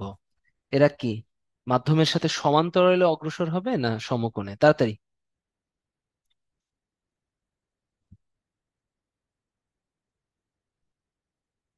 Very good. Alamin, Raihan, Indrajit, Minhas, Siam, Kuntal. Very good. এটা কি? এটা হচ্ছে সমকোণে অগ্রসর হবে, তাই না? ফাইন, খুব ভালো, গুড। নেক্সট কোশ্চেন আপনাদের জন্য, সেটা হচ্ছে ঢোলের উপর বাড়ি মারলে কোন ধরনের তরঙ্গ সৃষ্টি হয়? অনুপ্রস্থ তরঙ্গ না অনুদৈর্ঘ্য তরঙ্গ? ঢোলের উপর বাড়ি, একটা ব্যতিক্রমও আছে, ওটাও বলবো। হ্যাঁ, ঢোলের উপর বাড়ি। ভেরি গুড রায়হান, মিনহাস, এটা হচ্ছে অনুদৈর্ঘ্য তরঙ্গ সৃষ্টি হয়, তাই না? গুড। সেটা হচ্ছে অনুদৈর্ঘ্য তরঙ্গ সৃষ্টি হয়। Very good. এত পার্সেন্ট তো। গুড। অনুদৈর্ঘ্য ঢোলের উপর বাড়ি, হ্যাঁ, ঢোলের উপর অনুদৈর্ঘ্য। এখন বলে ড্রামের উপর বাড়ি দিলে কোন ধরনের তরঙ্গ সৃষ্টি হয়? এই দুটো প্যাচ ছিল। এবার হ্যাঁ, ড্রামের উপর বাড়ি দিলে হচ্ছে অনুপ্রস্থ তরঙ্গ সৃষ্টি হয়। এইগুলো কিন্তু একটু প্যাচের, এই দুটো প্যাচের, এই জন্যই বলে দিলাম। এখন বলেন, শব্দ তরঙ্গ এটা কোন ধরনের তরঙ্গ? অনুদৈর্ঘ্য তরঙ্গ না অনুপ্রস্থ তরঙ্গ? শব্দ। Very good. নিবিড়, পৃথিবী, ইন্দ্রজিৎ, শাহনাজ, মিনহাস, এটা হচ্ছে অনুদৈর্ঘ্য তরঙ্গ। Next question, Ishan, thank you. Next question আপনাদের জন্য, সেটা হচ্ছে লম্বিক তরঙ্গ। এটা মাধ্যমের কণাগুলোর সাথে কিভাবে অগ্রসর হয়? সমকোণে না সমান্তরালে? লম্বিক তরঙ্গ। Very good. রুমানা, নিবিড় হাসান, মাহফুজ। ঠিক আছে, যাক, তাহলে আমার পড়ানো সার্থক, এতটুকু আপনারা জানছেন লম্বিক তরঙ্গ ইস এটা হচ্ছে অনুদৈর্ঘ্য তরঙ্গের একটা নাম। তাহলে ভাই আসেন আমরা হচ্ছে এখন আলোক আলোটা পড়া শুরু করি। হ্যাঁ, আলোর প্রকৃতি, এখানে এই তত্ত্বগুলো পরীক্ষায় আসে। কে কোন তত্ত্ব দিয়েছে? ঠিক আছে, এটা কিন্তু খুব আসে। কণা তত্ত্ব দিছে হচ্ছে স্যার আইজাক নিউটন। এটা আমি মনে রাখতাম কিভাবে জানেন? কণা তত্ত্ব আইজাক নিউটন। হ্যাঁ, তার সময় দরকার নাই। আলোর তরঙ্গ তত্ত্ব দিছে হাইগেন। হ্যাঁ, ম্যাক্স প্ল্যাঙ্ক দিছে কোয়ান্টাম তত্ত্ব, আর তাড়িৎ চৌম্বক তরঙ্গ দিছে ম্যাক্স ওয়েল। দেখছেন, এই চারটাই কিন্তু বারবার 10 জায়গায় যদি পরীক্ষা দেন, চাকরির পরীক্ষা 20 জায়গায় কমন পাবেন, এতটাই ইম্পর্টেন্ট। 10 জায়গায় পরীক্ষা দিলে আমি এটাতে 10 to 20 লিখি, মানে এটা আমার পড়ানোর একটা স্টাইল। 10 to 20, মানে 10 জায়গায় পরীক্ষা দিলে 20 জায়গায় কমন পাবেন। ঠিক আছে, এটা কিন্তু নেক্সট দিন জিজ্ঞেস করবো 10 to 20-র অর্থ কি। তো এটা মুখস্থ করে ফেলবেন। কণাতত্ত্ব দিছে হচ্ছে স্যার আইজাক নিউটন। ওকে। তরঙ্গ তত্ত্ব দিছে হচ্ছে হাইগেন। মানে স্যার আইজাক নিউটন বলছেন আলো হচ্ছে জাস্ট কণা। এটা হচ্ছে কণা, পার্টিকেল, এক একটা কণা, জড় পদার্থ। হ্যাঁ, হাইগেন বলছে তরঙ্গ কোনো কণা নয়। হাইগেন বলছে হচ্ছে তরঙ্গ হচ্ছে কি, হাইগেন বলছে আলো কোনো কণা নয়, আলোঙ্গ হচ্ছে তরঙ্গ, এরা শক্তি সঞ্চালিত করে, নিজেরা কোনো কণা না, জাস্ট শক্তিটা সঞ্চালন করে। ম্যাক্সওয়েল বলছে এরা হচ্ছে তাড়িত চৌম্বক তরঙ্গ। ঠিক আছে, তাড়িত চৌম্বক তরঙ্গ তার মানে হচ্ছে তড়িৎ ক্ষেত্রের মাধ্যমে, চৌম্বক ক্ষেত্রের মাধ্যমে, তড়িৎ চৌম্বক ক্ষেত্রের মাধ্যমে এই তরঙ্গটা তৈরি হয়। ঠিক আছে। আর ম্যাক্স প্ল্যাঙ্ক বলছে এরা কোয়ান্টাম তত্ত্ব দিচ্ছে। কোয়ান্টাম তত্ত্ব মানে হচ্ছে এই কণাগুলো, আলো আলো হচ্ছে কোনো, এরা হচ্ছে এক ধরনের কণা কিন্তু যেগুলো হচ্ছে প্যাকেজ আকারে বা ফোটন আকারে নির্গত হয়। কোয়ান্টাম তত্ত্বের সাথে ফোটন কথাটা খুব জড়িত। প্যাকেজ আকারে পরীক্ষায় আসে অনেক সময়, প্যাকেট আকারে বা ফোটন, মানে গুচ্ছ গুচ্ছ প্যাকেজ ফোটন বা প্যাকেট আকারে নির্গত হয়, মানে গুচ্ছ গুচ্ছ কথাটা খুব ইম্পর্টেন্ট, পরীক্ষায় আসে। এইভাবে হচ্ছে এটা বলছে হচ্ছে কোয়ান্টাম তত্ত্ব। জাস্ট প্রবক্তাগুলো কিন্তু লাগবে, বারবার বলতেছি। কণা তত্ত্ব স্যার আইজাক নিউটন, তরঙ্গ তত্ত্ব হাইগেন, তাড়িত চৌম্বক তরঙ্গ ম্যাক্সওয়েল, আর কোয়ান্টাম তত্ত্ব ম্যাক্স প্ল্যাঙ্ক। যারা ফিজিক্সের আছেন তারা তো খুব ভালো মতোই জানেন ম্যাক্সওয়েল যে এই যে ইলেকট্রোম্যাগনেটিক ফিল্ড এটা তৈরি করছে, তাই তারা কিন্তু এটা মুখস্থ করতে পারবে না। আর প্ল্যাঙ্ক হচ্ছে কোয়ান্টাম তত্ত্ব, এটা হচ্ছে আবিষ্কার করেন। ঠিক আছে, এই জিনিসগুলো কিন্তু আমাদের মনে রাখা লাগবে। ওকে, এটা পরীক্ষায় খুব আসে। তড়িৎচুম্বক বর্ণালী, দিস ইজ নাথিং। তড়িৎচুম্বক বর্ণালী জিনিসটা কি একটু বলি। আহ তড়িৎচুম্বক বর্ণালী হচ্ছে আহ আলোর তরঙ্গ দৈর্ঘ্যের উপর ভিত্তি করে একটা বর্ণালী তৈরি করা হয়, সেটাই হচ্ছে তড়িৎ চৌম্বক বর্ণালী। এটা কিন্তু আলোক বর্ণালী না। তড়িৎচৌম্বক বর্ণালী আর আলোক বর্ণালী দুটো কিন্তু পৃথক জিনিস। তড়িৎচৌম্বক বর্ণালী হচ্ছে পৃথিবীতে যত ধরনের তরঙ্গ আছে ওগুলোকে কম্পাঙ্কের অনুসারে বা ওগুলোকে কম্পাঙ্কর অনুসারে থেকেও বেশি হচ্ছে তরঙ্গ দৈর্ঘ্যের উপরে। ছোট তরঙ্গ দৈর্ঘ্যের আহ তরঙ্গগুলোকে এক ধরনের সিস্টেমে রাখা হয়, তার থেকে একটু বড়কে এক ধরনের তরঙ্গ বলা হয়। ঠিক আছে, একটা খুব সুন্দর উদাহরণ হচ্ছে যেমন এক্স রে। হ্যাঁ, এক্স রে তরঙ্গ দৈর্ঘ্য কিন্তু গামা রের থেকে বেশি, আবার আল্ট্রাভায়োলেট রশ্মি তার থেকে একটু বেশি। ঠিক আছে, আবার দৃশ্যমান আলো তার থেকে একটু বেশি, ইনফ্রারেড একটু তার থেকে বেশি। তাহলে এই যে যে বিভিন্ন ধরনের আলো আছে আমাদের, যেগুলোর তরঙ্গগুলো আলটিমেটলি আমাদের কি তড়িৎচুম্বক আহ মানে তরঙ্গ দৈর্ঘ্যের ভিত্তিতে এগুলোকে পৃথক করা যায়, এগুলোকে বলা হয় তড়িৎচুম্বক বর্ণালী। এগুলোর থেকে মেইনলি ইম্পর্টেন্ট হচ্ছে ব্যবহার। ব্যবহারগুলো ভেরি ইম্পর্টেন্ট তড়িৎচুম্বক তরঙ্গর। তরঙ্গ দৈর্ঘ্যের পরিসরটা একবার দেখতে পারেন, এগুলো মনে থাকলেও হবে, না থাকলেও হবে। ঠিক আছে, এগুলো একটু আপনাদেরকে আজকে পড়াবো। ঠিক আছে, এই ব্যবহারগুলো থেকেই আসে, আপনাদের মুখস্থ করাবো, একটু শুনেন। বেতার তরঙ্গ, হ্যাঁ, বেতার তরঙ্গ একটু বলতে পারেন বড় সড় তরঙ্গ। এটার দৈর্ঘ্য হচ্ছে 10⁻⁴ থেকে 5 × 10⁴ মিটার। এটা কি, এগুলো হচ্ছে বেতার তরঙ্গ, তার মানে কি রেডিও যে কমিউনিকেশন সিস্টেম, তাই না? ওটাতে ইউজ করা হয়, রেডিও কমিউনিকেশন সিস্টেমে আমরা ব্যবহার করি। এবং আমরা যখন পড়েছিলাম আহ বায়ুমণ্ডল, ওখানে কিন্তু পড়ছিলাম যে বায়ুমণ্ডলের আয়োনোস্ফিয়ারে কিন্তু এই যে বেতার তরঙ্গটা প্রতিফলিত হয়, তাই না? ট্রপোমণ্ডল, তারপরে স্ট্রাটোমণ্ডল। ঠিক আছে, টপোমণ্ডলের পর কি ছিল? স্ট্রাটোমণ্ডল। স্ট্রাটোমণ্ডলের পর কি ছিল? আয়ন মণ্ডল, বা ওটার একটা নাম ছিল থার্মোস্ফিয়ার, তাই না? থার্মোস্ফিয়ারের উপরের দিকের অংশটার নাম হচ্ছে আয়নোস্ফিয়ার, তাই তো? তাহলে সেই থার্মোস্ফিয়ারের আয়নোস্ফিয়ারে কিন্তু এই বেতার তরঙ্গটা প্রতিফলিত হয়ে ফিরে আসে, তাই না? রেডিও স্টেশন থেকে যে রেডিও সিগন্যালটা দেয়া হয়, ওটা কিভাবে আপনার রেডিওতে বা মোবাইলে ফিরে আসে বলেন তো? ওই যে বায়ুমণ্ডলের আয়নোস্ফিয়ারে প্রতিফলিত হয়ে ফিরে আসে। ঠিক আছে, কারণ তরঙ্গ এরা তো এক ধরনের শক্তি, আবার ওখানে আয়ন আছে, এরাও এক ধরনের শক্তি, তাই না? ওই আয়নোস্ফিয়ার কিন্তু একটা শক্তি, ওই শক্তিতে বাধা পেয়ে এরা ফিরে আসে, ওই আয়নোস্ফিয়ারকে ধাক্কা মেরে যেতে পারে না। ঠিক আছে, তাহলে এটা কিন্তু খুব ইম্পর্টেন্ট বেতার তরঙ্গ। মাইক্রোওয়েভ তরঙ্গ, মাইক্রোওয়েভ তরঙ্গ দেখেন নামেই মাইক্রোওয়েভ, তার মানে বেতার তরঙ্গ থেকে এরা একটু ছোট। হ্যাঁ, পরিসরটা যে একদম মুখস্থ করা লাগবে সেটা না। এরা কি রেডিও ডিটেকশন এন্ড রেঞ্জিং এ ইউজ করা হয়, রাডারে ইউজ করা হয় মাইক্রোওয়েভ। হ্যাঁ, টেলিভিশন ও মোবাইল ফোন প্রযুক্তিতে সাধারণত মাইক্রোওয়েভ ব্যবহার করা হয়। বেতারও ব্যবহার করা হয়, কিন্তু রাডারে দেখেন মাইক্রোওয়েভ কি বেতারের থেকে কিন্তু একটু ভালো, তাই না? টেলিভিশন, মোবাইল ফোন, কারণ মোবাইল ছোট, এখানে মাইক্রোওয়েভ ইউজ করা যায়, রাডারে ইউজ করা যায়। হ্যাঁ, আর বেতার আসলে সত্যি কথা বলতে এখন সবকিছুতেই দুইটা ইউজ করা হয়, কিন্তু দুইটাই রেডিও ডিটেকশন বা রেডিও ইসে বেতার তরঙ্গ বা মাইক্রোওয়েভ দুইটাই কিন্তু ইউজ করা হয়। ওকে, সহজ কথা। তো আপনারা যেভাবে আছে এভাবে পড়বেন যে বেতার তরঙ্গ আয়নোস্ফিয়ারে বাধাপ্রাপ্ত হয়, আর মাইক্রোওয়েভটা রাডার, মোবাইল ফোন। তো মোবাইল ফোন একটু ছোট, তাই না? রেডিওর থেকে ছোট, এটাতে মাইক্রো ছোট ওয়েভ ইউজ করা হয়। অবলোহিত রশ্মি বা ইনফ্রারেড রশ্মি, লোহিত মানে হচ্ছে রেড, আর অব মানে হচ্ছে ছোট, এই জন্য হচ্ছে ইনফ্রারেড রশ্মি বা অব, মানে একটু অবহেলা করা, তাই না? এই জন্য নাম অবহেলিত রশ্মি, অবলোহিত রশ্মি। হ্যাঁ, এটার তরঙ্গ দৈর্ঘ্যটা পড়ার দরকার নেই, এটার ব্যবহারটা খুবই ইম্পর্টেন্ট। অবলোহিত রশ্মি, অবলোহিত রশ্মির ব্যবহার এবং অতিবেগুনি রশ্মির ব্যবহার আমি একসাথে আপনাদের পড়াবো, কারণ দুইটাই টেলিভিশনের সাথে জড়িত এবং আপনারা প্যাচ লাগান।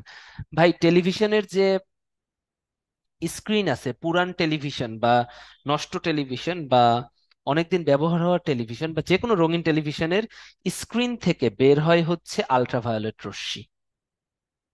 ঠিক আছে, আর ইউভি আরো কি করে, এরা হচ্ছে শরীরে কিন্তু ভিটামিন ডি তৈরিতে সাহায্য করে। ঠিক আছে, অতিবেগুনি রশ্মির সাহায্যে শরীরে কি হয়? ভিটামিন ডি তৈরি হয়। ঠিক আছে, এইগুলোর কাজ কিন্তু খুব ইম্পর্টেন্ট, এই দুটো ইম্পর্টেন্ট। আর এটা কি? এটা হচ্ছে টিভি স্ক্রিন থেকে, টিভি স্ক্রিন পুরান স্ক্রিন থেকে বের হয়। আর অবলোহিত রশ্মির ইম্পর্টেন্ট হচ্ছে এটা হচ্ছে টেলিভিশনের যে রিমোট, রিমোট কন্ট্রোল বলি না আমরা, টেলিভিশনের রিমোট কন্ট্রোলে যে সিগন্যালটা আমরা টেলিভিশনে পাঠাই, ওটাতে ইনফ্রারেড বা অবলোহিত রশ্মি ব্যবহার করা হয়, এটা কিন্তু ভুল করা যাবে না, ইনফ্রারেড ব্যবহৃত হয়। ওকে, ইনফ্রারেড আরেকটা জিনিসের সাথে আমাদের পড়তে হবে, চিকিৎসা কাজে ইনফ্রারেড ব্যবহার করা হয়। আপনাদের যে ফিজিওথেরাপি, হ্যাঁ, বা শরীরে যে ফিজিওথেরাপি হয়, ফিজিওথেরাপিতে কিন্তু ইনফ্রারেড ব্যবহার করা হয়, খুবই ইম্পর্টেন্ট, এটা পরীক্ষায় আসে। ফিজিওথেরাপি নাম শুনছেন না? কোমর টোমরে ব্যথা হলে ফিজিওথেরাপিতে ইনফ্রারেড ব্যবহার করা হয়। আমি 40 বিসিএস এ পাইছি ফিজিওথেরাপিতে কোনটা ব্যবহার করা হয়, আসছিল 38-এ। আমি কিন্তু পারছি ইনফ্রারেড। 40 বিসিএস এ আসছে টিভির রিমোট কন্ট্রোলে কোনটা ব্যবহার করা হয়, ইনফ্রারেড, আমি কিন্তু পারছি। এবং প্রতি বছরেই এইগুলো থেকে ঘুরাই ফিরে আসে, সো এটা কিন্তু আপনাদেরকে পড়তে হবে। আমি তো বলে দিলাম ফিজিওথেরাপিতে ইনফ্রারেড ব্যবহার করা হয়।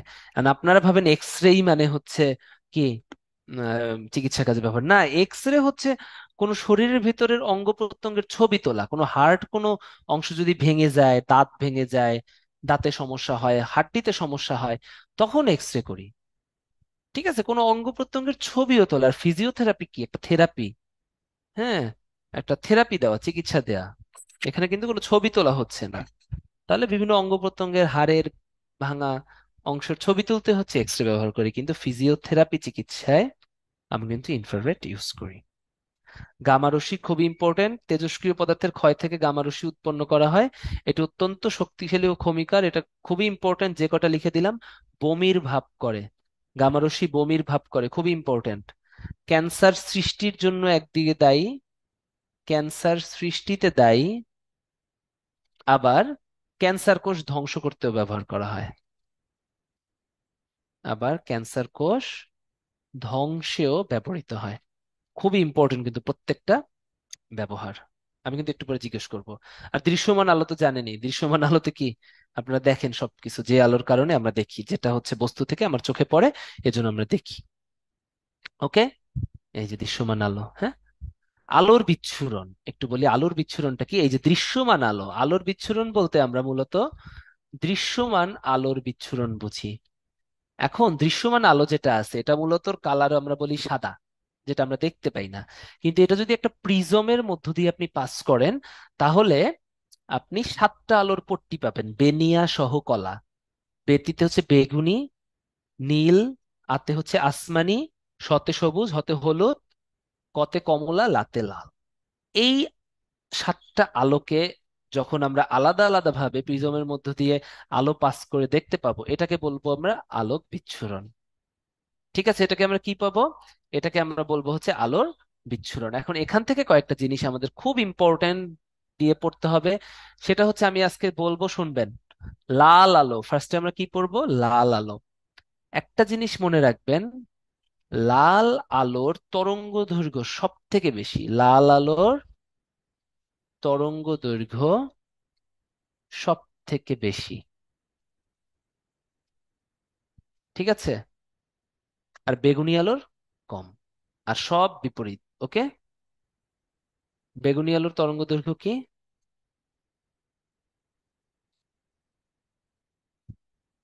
তরঙ্গ দৈর্ঘ্য সব থেকে কম। এই দুইটা লাইন মনে রাখতে পারলে আপনারা কিন্তু পরীক্ষায় খুব ইজিলি সবকিছু পারবেন। আর যা আছে সব বিপরীত। আর কি কম্পাঙ্ক, যদি বলে কম্পাঙ্ক, বেগুনি আলোর কম্পাঙ্ক সব থেকে বেশি, লাল আলোর কম্পাঙ্ক সব থেকে কম। ঠিক আছে, মনে থাকবে। এই জিনিসগুলো কিন্তু আমাদেরকে খুব সুন্দর মতো বুঝতে হবে। ঠিক আছে, যে পরীক্ষায় আসে কোনটার তরঙ্গ দৈর্ঘ্য সব থেকে বেশি, কোনটার তরঙ্গ দৈর্ঘ্য সব থেকে কম। তাহলে আমরা কি বললাম? লাল আলোর তরঙ্গ দৈর্ঘ্য সব থেকে বেশি, বেগুনি আলোর তরঙ্গ দৈর্ঘ্য সব থেকে কম। তাহলে বেগুনি আলোর তরঙ্গ দৈর্ঘ্য সব থেকে কম, তাহলে ওদের কি কম্পাঙ্ক বেশি। শুধু তরঙ্গ দৈর্ঘ্যটা চিন্তা করেন, বাদ বাকিগুলো হচ্ছে হচ্ছে উল্টা। তাহলে লাল আলোর হচ্ছে তরঙ্গ দৈর্ঘ্য বেশি, বেগুনি আলোর তরঙ্গ দৈর্ঘ্য কম। ওকে, আর বাদ বাকি যা আছে সবকিছুই উল্টা। যেমন কম্পাঙ্ক যদি বলি, লাল আলোর সব থেকে কম, বেগুনি আলোর সব থেকে বেশি। তীব্রতা, লাল আলোর কি, লাল আলোর যেহেতু তরঙ্গ দৈর্ঘ্য সব থেকে বেশি, আর কম্পাঙ্ক কম। কম্পাঙ্ক কম মানে কি? যেটা কাঁপবে কম, ওটার তীব্রতা কম না? ওটা কম্পাঙ্ক কম, তার মানে ওটা কি, বিচ্যুতি, বিক্ষেপণ এগুলো কম। ঠিক আছে, আর বেগুনি আলোর কি, বেগুনি আলোর তরঙ্গ দৈর্ঘ্য সব থেকে কম, তার মানে কি, এটার কম্পাঙ্ক বেশি। তাই না? বেগুনি আলো কিন্তু প্রচুর কম্পাঙ্ক। তাই না? কম্পাঙ্ক বেশি মানে কি? এটার বিক্ষেপণ বেশি বা বিচ্যুতি বেশি, মানে এটা হচ্ছে চারদিকে ছড়ায় যায়। আর লাল আলোর তরঙ্গ দৈর্ঘ্য বেশি আর সবকিছু কম। মনে থাকবে, আমি কিন্তু একটু পরে জিজ্ঞেস করব। এখন আসেন, দেখেন তো, নিচের দিকে বেগুনির কাছে কে আছে? নীল আছে, আসমানি আছে। তার মানে বেগুনি নীল আসমানি কিন্তু কাছাকাছি কালার, তাই না? কাছাকাছি আছে। সেই জন্য কিন্তু আকাশ নীল দেখায়। কারণ বেগুনি আলোর তরঙ্গ দৈর্ঘ্য কম, নীলেরও কিন্তু তরঙ্গ দৈর্ঘ্য কমের মতোই, বেগুনির থেকে কম না, মানে বেগুনির মতোই কম। তাই না? বেগুনির মতো এত কম না হলে বেগুনির কাছাকাছি কম। তো নীল আলোর তরঙ্গ দৈর্ঘ্য যেহেতু কমের দিকে, সো কি, যেটার এটা কম আর সবকিছু বেশি, তার মানে এর কম্পাঙ্ক বেশি। কম্পাঙ্ক বেশি মানে কি? এটার শক্তি বেশি, মানে চারদিকে কেঁপে কেঁপে চারদিকে ছড়ায় যায়, তাই বিক্ষেপণ বেশি। সেই জন্য আকাশ নীল দেখায়। আকাশ কেন নীল দেখায়? কারণ নীল আলোর বিক্ষেপণ অ্যাটলিস্ট লাল, কমলা, হলুদ, সবুজ এগুলোর থেকে বেশি, তাই না? কখনো আকাশ নীল দেখায়, কখনো আসমানি দেখায়, কখনো বেগুনি দেখায়, বুঝছেন? এই কথাগুলো কিন্তু পরীক্ষায় বারবার আসবে, যে লাল আলোর তরঙ্গ দৈর্ঘ্যটা সব থেকে বেশি আর বেগুনি আলোর তরঙ্গ দৈর্ঘ্য সব থেকে কম, আর বাদ বাকি সব উল্টা। ঠিক আছে? ওকে, তাহলে আসেন একটা পোল নিয়ে নেই। কোন আলোর তরঙ্গ দৈর্ঘ্য সব থেকে কম? এটা একটু দিলাম, হ্যাঁ। কোন রঙের তরঙ্গ দৈর্ঘ্য সব থেকে কম? ঠিক আছে,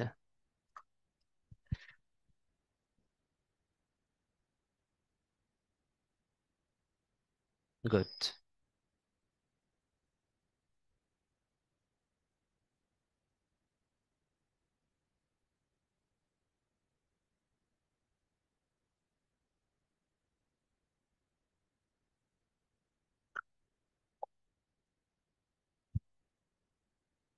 দেখেন, বেগুনি আলো। হ্যাঁ, দেখছেন 97% সঠিক উত্তর দিয়েছেন, এবং থ্যাঙ্কস। এবার একটু বলেন তো, একটু কঠিন করে দেই। লাল, কমলা, হলুদ, সবুজ, এগুলোর ভিতরে কম্পাঙ্ক সব থেকে কম কোনটার? কম্পাঙ্ক সব থেকে কম কোনটার? এক, দুই, তিন না চার? চ্যাট বক্সে লিখে জানান। Very good, very good. Rumana, Sharmin, Ishan, Riyad, Mahfuz. মনে থাকবে। এখন বলে, আকাশের লাল রং নীল কেন? চারটা অপশন দিব। আকাশের রং নীল কেন? চারটা অপশন দিব। নীল রঙের তরঙ্গ দৈর্ঘ্য বেশি, নীল রঙের বিক্ষেপণ বেশি, নীল রঙের কম্পাঙ্ক বেশি, খ ও গ উভয়। নীল রঙের তরঙ্গ দৈর্ঘ্য বেশি, নীল রঙের বিক্ষেপণ বেশি, নীল রঙের কম্পাঙ্ক বেশি, খ ও গ উভয়। Very good, very good Rumana, ঠিক আছে, আপনারা বুঝতে পারছেন। হ্যাঁ, এটা হচ্ছে খ, বি এন্ড সি বোথ, বা খ ও গ উভয়। ঠিক আছে ইন্দ্রজিৎ, জান্নাতুল, থ্যাংক ইউ আপনারা বুঝতে পারার জন্য। ঠিক আছে, বিক্ষেপণ বেশি। আপনাদের কিন্তু কোর্সে আপনি চারটা অপশন পড়বেন, অনেক সময় কিন্তু এরকম দেয় বিসিএস এ, এমনকি এরকমও থাকে ক আর গ উভয়। আউলা ঝাউলা। ঠিক আছে, রিটেনে আমাদের একটা মেন্টাল অ্যাবিলিটি পরীক্ষা হয়, ঠিক আছে? আপনাদেরও আছে মেন্টাল অ্যাবিলিটি, ওই একই টাইপের মেন্টাল অ্যাবিলিটি হয় আর কি। মেন্টাল অ্যাবিলিটিতে একটা কোশ্চেন আসছিল যে আটপৌরে মানে কি? আটপৌরে কথাটার অর্থ কি? এটা মনে হয় আপনারা পেয়েছেন পরীক্ষা দিতে, যে বা পরীক্ষা। তাটপৌরে কথাটার মানে হচ্ছে আহ পোশাকই নয় এমন, এরকমও। আবার হচ্ছে গিয়া যা সবসময় পরা যায় সেটাও। হ্যাঁ, আবার খুব কম দামি বা হচ্ছে, ঠিক আছে, জৌলুসপূর্ণ নয় এরকম পোশাক। তো প্রথমে লিখছিল পোশাকই নয় এমন, এরকম একটা। তো ক নাম্বার দেখেই আমি দাগাই দিচ্ছি। পরে একটু পরে দেখি যে 4 নাম্বার দেওয়া উপরে সবগুলো। তাই এরকম ওদের কাছে আমার রিকোয়েস্ট, চারটা অপশন একটু পড়বেন, নইলে কিন্তু এখানে 1.5 নাম্বার কাটা যায়। তাই না? এখানে একটা কোশ্চেন ভুল হওয়া মানে কিন্তু 1.5 কাটা যাওয়া। এটা কিন্তু খুব ভয়ঙ্কর, খুবই ভয়ঙ্কর এবং খুবই দুর্বিষহ। হ্যাঁ, সো আপনাদেরকে কিন্তু একটু কেয়ারফুল হতে হবে। তাহলে আসেন, আমি চেষ্টা করবো আজকে আপনাদেরকে যতটুকু হেল্প করা যায় ই করার। তো আপনারা যাক মনোযোগ দিচ্ছেন, এজন্য আপনাদেরকে থ্যাঙ্কস। আপনারা বুঝতেছেন তো? একটু চ্যাট বক্সে লিখেন তো। আমি তো যেটা করতেছি, সায়েন্সের যারা আছেন কারা কারা বিরক্ত হচ্ছেন তারাও একটু বলেন যে ভাই, অথবা কেউ যদি মনে করেন যে না, জিনিসগুলো হচ্ছে অনেকদিন প্র্যাকটিস নাই, একটু ই করি, তারপরে গুড, থ্যাংক ইউ। আসেন। আলোর বিক্ষেপণ, হ্যাঁ, নীল আলোর বিক্ষেপণ অপেক্ষাকৃত বেশি, এই জন্য কি হয় বলেন তো, আকাশ এবং সমুদ্র নীল দেখা যায়, তাই না? সূর্যোদয় এবং সূর্যাস্তের সময় আকাশ এবং সূর্যের খানিকটা অংশ গাঢ় লাল দেখায়। হ্যাঁ, এটা কেন দেখায় বলেন তো? সূর্যোদয় এবং সূর্যাস্তের সময় সূর্যের খানিকটা অংশ কিন্তু লাল, একদম ডিম পোচের মতো লাল দেখায়। কারণ দিগন্তে থাকা সূর্য থেকে আসা সাদা রঙের মধ্যে থাকা বাকি রংগুলো বিক্ষেপিত হতে হলেও লাল রঙের বিক্ষেপণ কিন্তু কম। এখন একটু বলেন তো, সূর্যোদয়ের সময় এবং সূর্যাস্তের সময় কি হয় বলেন তো? সাধারণত সূর্যের ভিতরে কালারটা কি আমরা জানি, লাল। তো লাল আলোর কি তরঙ্গ দৈর্ঘ্য বেশি, এই জন্য এর কি বলেন তো, বিক্ষেপণটা কম। বিক্ষেপণটা যেহেতু কম হয়, তখন কিন্তু সূর্যটা লাল দেখায়। বুঝতে পারছেন? হ্যাঁ,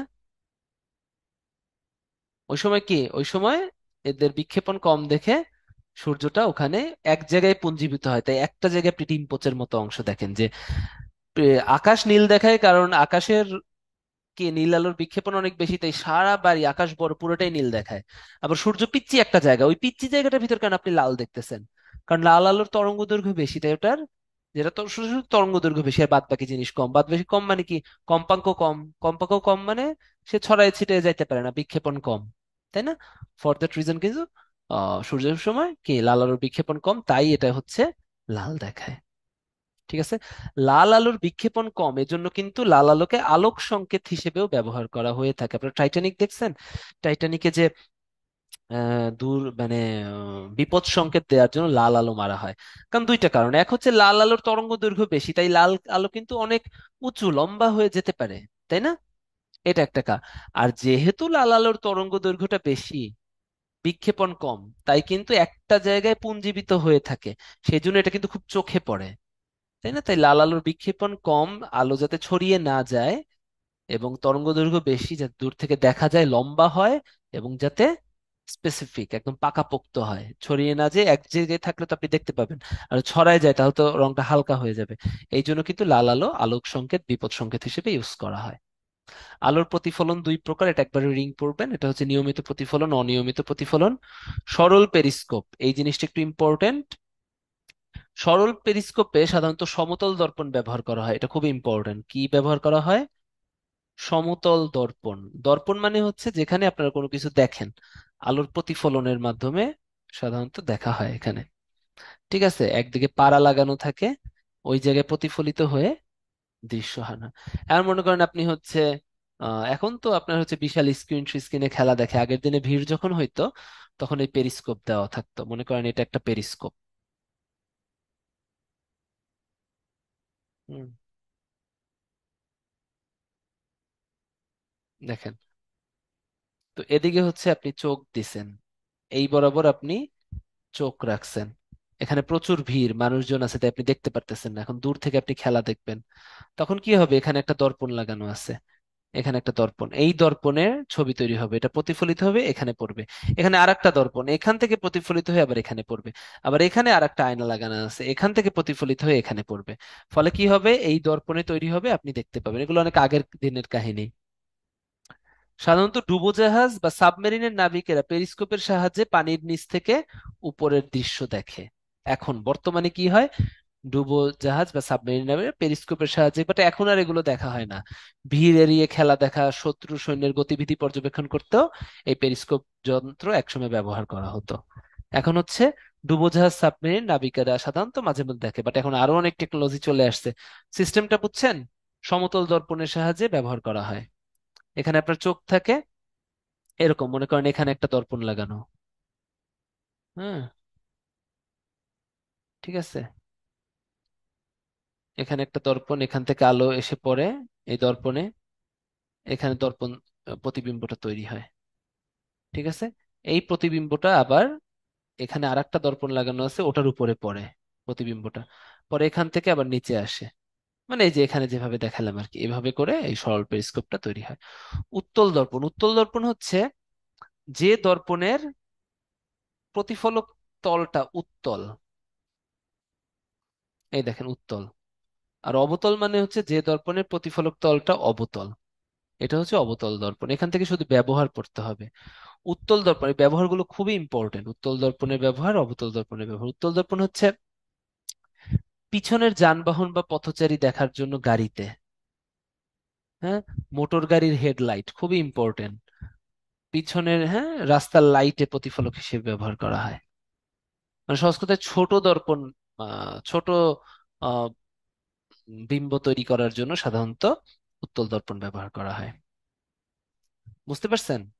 ছোট বিম্ব তৈরি হয় তাহলে পিছনের লাইট, হ্যাঁ, গাড়ির পিছনে যানবাহন দেখার জন্য।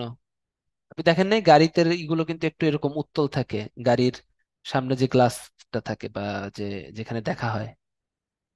মোটর গাড়ির হেডলাইট খুবই ইম্পর্টেন্ট, মোটর গাড়ি যেটা আছে ওটার হেডলাইট থাকে, ওই হেডলাইটে হচ্ছে এই যে উত্তল দর্পণ ব্যবহার করা হয়। ওকে, ইউজুয়ালি যেটা করা হয় আমি যেভাবে মনে রাখতাম, যানবাহন সংক্রান্ত ম্যাক্সিমাম, বিশেষ করে হাইওয়ের যানবাহন, আমি এভাবে মনে রাখতাম কারণ এত মনে রাখা তো সম্ভব না। এখন আমি আপনাদেরকে টেকনিকটা বলে দেই। হাইওয়ে যানবাহন দেখলে আপনি উত্তল দর্পণ দিয়ে দিতে পারেন। দেখেন পিছনের যানবাহন, পথচারী, মোটর গাড়ি, হেডলাইট, রাস্তার লাইটে, হ্যাঁ, রাস্তার হাইওয়েতে রাস্তার লাইট থাকে, খুবই ইম্পর্টেন্ট, প্রত্যেকটা ইম্পর্টেন্ট হাইওয়ে যানবাহনে। আর অবতল দর্পণ আমি যেটা করতাম, আসেন, অবতল দর্পণ আমি যেটা করতাম এটা একটু চিকিৎসা, হ্যাঁ, হেলথ সার্ভিসে বা ট্রিটমেন্ট পারপাজে লিখতাম। হুম, ট্রিটমেন্ট পারপাজে।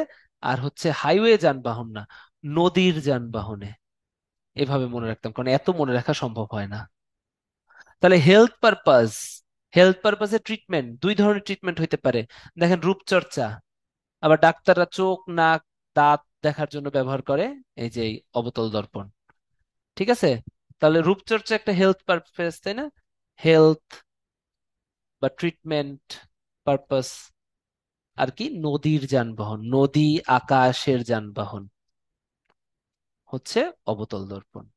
তাহলে আপনি দেখবেন অনেক পারবেন। তাহলে দেখেন আকাশে নবদূরবীক্ষণ, নদীর যানবাহন, স্টিমারের সার্চ লাইটের প্রতিফলক হিসেবে, রূপচর্চা বা ওই যে ট্রিটমেন্ট, তাই না, হেলথ, দাড়ি কাটার সময়, তাই না? মনে থাকবে, আমি কিন্তু একটু পরে জিজ্ঞেস করব, তারপরে কি পারবেন আমি দেখব। আলোর প্রতিসরণ হচ্ছে আলো যখন এক মাধ্যম দিয়ে অন্য মাধ্যমে যায়, অন্য মাধ্যমে যাওয়ার ঘটনাটাই হচ্ছে প্রতিসরণ। ঠিক আছে, তাহলে এক মাধ্যম দিয়ে অন্য মাধ্যমে যাওয়ার সময় এরা মাধ্যম তলের বিভেদ তল ঘেঁষে তার যে পরিবর্তনটা হয় এটাই হচ্ছে প্রতিসরণ। ঠিক আছে, আলো যদি কখনো হালকা মাধ্যম, মনে করেন এটা হালকা মাধ্যম, যেমন বায়ু, এটা হচ্ছে পানি, হ্যাঁ, হালকা মাধ্যম থেকে যদি ঘন মাধ্যমে যায়, তাহলে এরা এই যে বিভেদ তল বরাবর অভিলম্বের দিকে সরে যায়, ঘেঁষে যায়। আর যদি ঘন মাধ্যম থেকে হালকা মাধ্যমে যায়, তাহলে কিন্তু বিভেদ তল থেকে দূরে চলে যায়, এটাই। মানে এর জন্যই কিন্তু পানির নিচে নৌকার বৈঠা বাঁকা দেখা যায়, তাই না? পানির নিচে নৌকা যখন বৈঠা আপনি দেন, দেখবেন যে বৈঠাটা কিন্তু নর্মালি আপনি সোজা দেখলেও মনে হবে যে পানির নিচে বেঁকে আছে, এই প্রতিসরণের জন্য। ঠিক আছে, চাঁদের দিগন্তের কাছে চাঁদ অনেক বড় দেখায় এই জন্য, রাতের আকাশে তারাগুলো ঝিকিমিকি করে বলে মনে হয় প্রতিসরণের জন্য। হ্যাঁ, আর প্রতিসরণের জন্য সূর্যোদয়ের খানিকটা পূর্বে ও পরে সূর্যকে দেখায়। এই চারটাই পরীক্ষায় আসার মতো কোশ্চেন, একটু দেখবেন যে প্রতিসরণের জন্য আলটিমেটলি কি হয়। প্রতিসরণের সূত্র দুইটা, একটা হচ্ছে আপতন রশ্মি। দেখেন তো প্রতিসরণ যখন হবে, যে রশ্মিটা যাবে দ্বিতীয় মাধ্যমে, এটা হচ্ছে আপতন রশ্মি। আর যেটা প্রতিসরিত হচ্ছে এটা প্রতিসরিত রশ্মি। হ্যাঁ, আর একটা লম্ব দিয়ে আমরা এই দুটোকে কল্পনা করতেছি। এই তিনটেই একই সমতলে থাকবে। আর দ্বিতীয় সূত্রটা হচ্ছে এই যে আপতন কোণ এবং প্রতিসরণ কোণের মান, মানে হচ্ছে আপতিত রশ্মিটা অভিলম্বের সাথে যে কোণটা উৎপন্ন করতেছে এবং প্রতিসরণ কোণটা অভিলম্বের সাথে যে কোণটা, একটা দুইটা কোণ উৎপন্ন করতেছে, তাই না? এগুলোকে বলা হয়েছে প্রতিসরণ কোণ। এবং এগুলোর সাইন অনুপাতকে বলা হয় হচ্ছে প্রতিসরণাঙ্ক। ঠিক আছে, এগুলো আপনাদের খুব একটা ইম্পর্টেন্ট না, এগুলো কখনো আসে না, এটা জাস্ট আপনাদের জানার জন্য। ঠিক আছে, এগুলো কিন্তু আসবে না, এগুলো আমি জাস্ট রিডিং লিখে দিব, যদি দরকার হয় পড়বেন, যারা হিউম্যানিটিস তারা পড়বেন না, কারণ এত কিছু আপনাদের সিলেবাসে নাই, এটা জাস্ট বলার জন্য বলা হয়েছে। ঠিক আছে। এই সাইনের প্রতিসরণ মানে সাইনের যে আপতন কোণের প্রতিসরণের যে অনুপাতটা, এই অনুপাতটাকে বলা হয় প্রতিসরণাঙ্ক। ঠিক আছে, এটাকে বলা, এটা অতটা দরকার নেই আপনাদের। সংকট কোণ, আলোক রশ্মি যখন ঘন মাধ্যম থেকে হালকা মাধ্যমে প্রতিসরিত হয়, তখন আপতন কোণের যে মানের জন্য প্রতিসরণ কোণের মান 90 ডিগ্রি হয়, তাকে বলা হয় ঘন মাধ্যমের সাপেক্ষে, হালকা মাধ্যমের সাপেক্ষে ঘন মাধ্যমের সংকট কোণ বা ক্রান্তি কোণ। এটা একটু আপনাদেরকে বুঝাই। মনে করেন এটা হালকা মাধ্যম, এটা হচ্ছে ঘন মাধ্যম। তাহলে ঘন মাধ্যম থেকে হালকা মাধ্যমে যাচ্ছে, দেখেন এই যে ঘন মাধ্যম থেকে হালকা মাধ্যমে যাচ্ছে, তাহলে ঘন মাধ্যম থেকে যদি এখান থেকে গেল, তাহলে হালকা মাধ্যমের থেকে এই যে এখানে গেল, এই যে দেখেন ঘন মাধ্যম থেকে হালকা মাধ্যমে যাচ্ছে, তাহলে দেখেন এই প্রথম হচ্ছে পি, পি ও, এটা হচ্ছে প্রথম রশ্মি, এটা যখন যাচ্ছে তখন কিন্তু ও পি পথে যাচ্ছে, তাই না? আমি কি বলবো, ঘন মাধ্যম থেকে যখন হালকা মাধ্যমে যায় একটু সরে যায়, তাহলে এদিক থেকে গেল, এটা পুরোপুরি না গিয়ে এটা এই যে অভিলম্ব থেকে দূরে সরে যায়, তাই না? দূরে সরে যাচ্ছে। আবার যখন ঘন মাধ্যম থেকে হালকা মাধ্যমে এর থেকে একটু বড় কোণে প্রতিসরিত হলো, তখন কি হলো, প্রতিসরিত রশ্মিটা মাধ্যম তলের বিভেদ তল ঘেঁষে চলে গেল।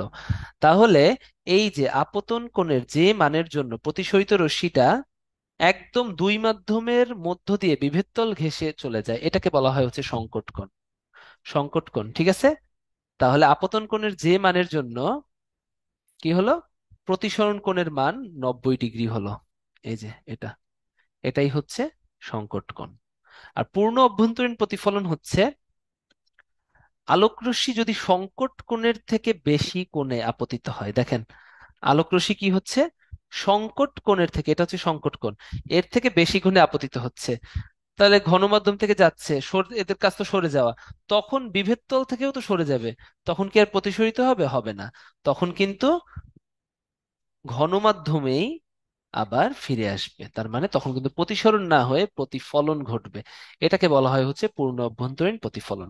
পূর্ণ অভ্যন্তরীণ প্রতিফলনের যে সূত্রটা, এটাই পরীক্ষায় আসে, সেটা হচ্ছে ঘন মাধ্যম থেকে হালকা মাধ্যমে যাবে, আর হচ্ছে অবশ্যই সংকট কোণের থেকে বড় মানের কোণে আপতিত হবে। দেখেন এটা হচ্ছে সংকট কোণ, সংকট কোণের জন্য ওর নাম কি, প্রতিসরণ কোণ কত হয়েছিল, 90 ডিগ্রি, বিভেদ তল খেতে চলে গেছে, এটা সংকট কোণ। এখন এর থেকে যখন বড় কোণে আপতিত হয়েছে তখন তো আর 90 ডিগ্রি হবে না, সরে যাবে, একদম পূর্ণ অভ্যন্তরীণ প্রতিফলন হবে। তাহলে পূর্ণ অভ্যন্তরীণ প্রতিফলনের ক্ষেত্রে কি হবে, আপতন কোণ ইজ গ্রেটার দেন সংকট কোণ, সংকট কোণ বা বলতে পারেন ক্রান্তি কোণ, এটাই পরীক্ষায় বারবার আসে। এই বেসিকটা কিন্তু আপনাদের থাকতে হবে, নইলে কিন্তু হবে না। পূর্ণ অভ্যন্তরীণ প্রতিফলনের সূত্র ওখানে লিখে দিলাম, দেখেন অবশ্যই ঘন মাধ্যম থেকে হালকা মাধ্যমে যাওয়ার সময় এটি ঘটে, আপতন কোণ অবশ্যই সংকট কোণের থেকে বড় হবে। পূর্ণ অভ্যন্তরীণ প্রতিফলনের যে ব্যবহারগুলো খুবই ইম্পর্টেন্ট, এর কারণে হীরক উজ্জ্বল দেখায়, পদ্ম পাতার উপর বৃষ্টি ফোঁটা পড়লে ছক চকচক করে, কারণ পূর্ণ অভ্যন্তরীণ প্রতিফলন হয়। মরীচিকার সৃষ্টি হয়, খুবই ইম্পর্টেন্ট, মরুভূমিতে মরীচিকার সৃষ্টি হয়, কারণটা কি দেখেন তো, এটা মরুভূমি, দূরে একটা খেজুর গাছ আছে, তাই না? আর মরুভূমির বালি কি বলেন, মরুভূমির বালি কিন্তু প্রচন্ড গরম, সেই গরমের জন্য ওর নিচের বায়ুস্থলের মাধ্যমগুলো খুব হালকা হয়ে যায়, কি হয়ে যায়, হালকা হয়ে যায়, আর উপরের দিকে থাকে ঘন বায়ুস্থল, আর নিচের দিকে থাকে একদম বালু সংশ্লিষ্ট হালকা স্তর থাকে, তাই না? এখন একটু দেখেন তো এখানে কি হয়, এই যে একটা পথচারী যাচ্ছে, এখানে পথচারী যাচ্ছে, পথচারী এই যে দূরে যে তাল গাছ বা খেজুর গাছটা আছে, হ্যাঁ, ওখান থেকে আলো এসে ঘন মাধ্যম থেকে কোথায় যাবে, হালকা মাধ্যমে যাবে। হালকা মাধ্যমে যাওয়ার সময় ফার্স্টে হচ্ছে এটা ফিরে যাবে, ওকে, ওদিকে ফিরে যাবে, একটু সরে যাবে, তাই না?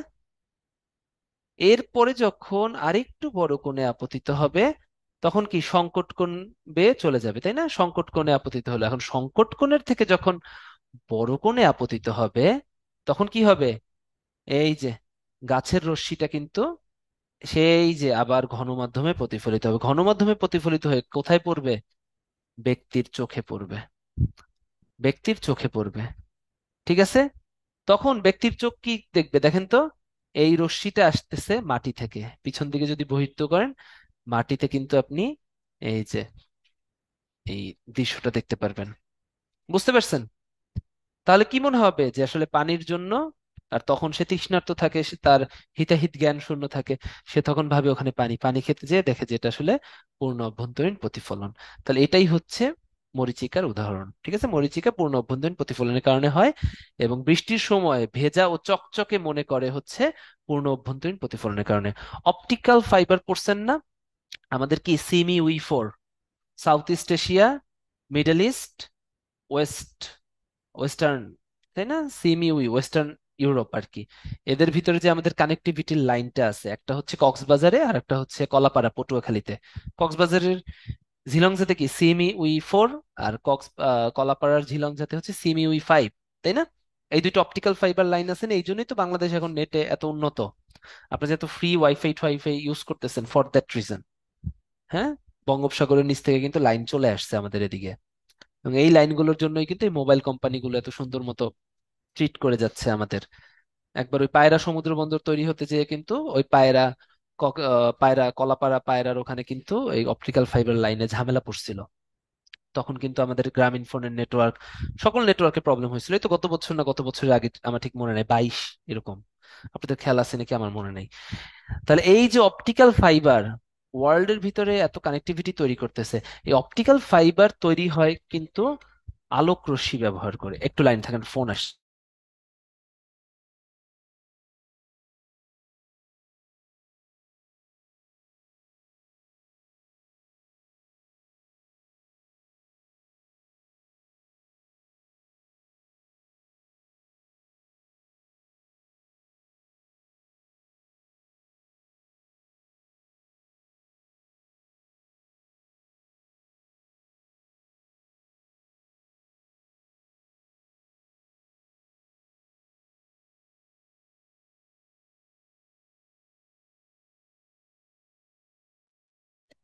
বুঝতে পারছেন?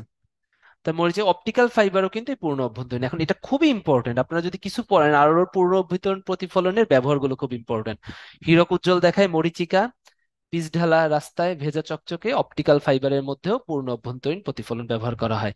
পূর্ণ অভ্যন্তরীণ প্রতিফলন যখন পড়বেন, ব্যবহারগুলো মেইনলি হচ্ছে ব্যবহার অপটিক্যাল ফাইবার, মরীচিকা, এই দুইটা ভুল করা যাবে না, এই দুইটা বারবার আসে। ঠিক আছে? হীরক, এই তিনটা ঠিক আছে। বারবার পরীক্ষা, 10 জায়গায় পরীক্ষা দিলে 20 জায়গায় কমন পাবেন, একদম 10 to 20। আসেন, অপটিক্যাল ফাইবার, হ্যাঁ, অপটিক্যাল ফাইবার কিন্তু সরু কাঁচ তন্তু, এর কিন্তু কাঁচ দিয়ে তৈরি করা হয়। হ্যাঁ, এখন অপটিক্যাল ফাইবার কি শুধু সাবমেরিন কেবল, তাই না? সিমিউই ফোর সিমিউই ফাইভ শুধু সাবমেরিন কেবলে তো ব্যবহার করা হয় জানলাম। ঠিক আছে, মানব দেহের ওই যে যদি কিনা পাকস্থলীতে বা অন্ত্রে, এন্ডোস্কোপি কলোনোস্কোপিতে কিন্তু অপটিক্যাল ফাইবার ব্যবহার করা হয়। আর টেলিকমিউনিকেশনের জন্য তো বললামই হয়, তাই না? চিকিৎসার কাজে কি কলোনোস্কোপি, এন্ডোস্কোপি, তাই না? ক্ষুদ্রান্ত্র, বৃহদন্ত্র, গলবিল, তাই না? আমাদের পাকস্থলী, এগুলোতে যদি সমস্যা হয় এটা ইউজ করা হয়। লেন্স খুব ইম্পর্টেন্ট, লেন্সের ক্ষেত্রে সব থেকে ইম্পর্টেন্ট হচ্ছে ব্যবহার। যদি আপনি বলেন কোনটা ইম্পর্টেন্ট, হচ্ছে ব্যবহার। ব্যবহারটা খুবই আসে।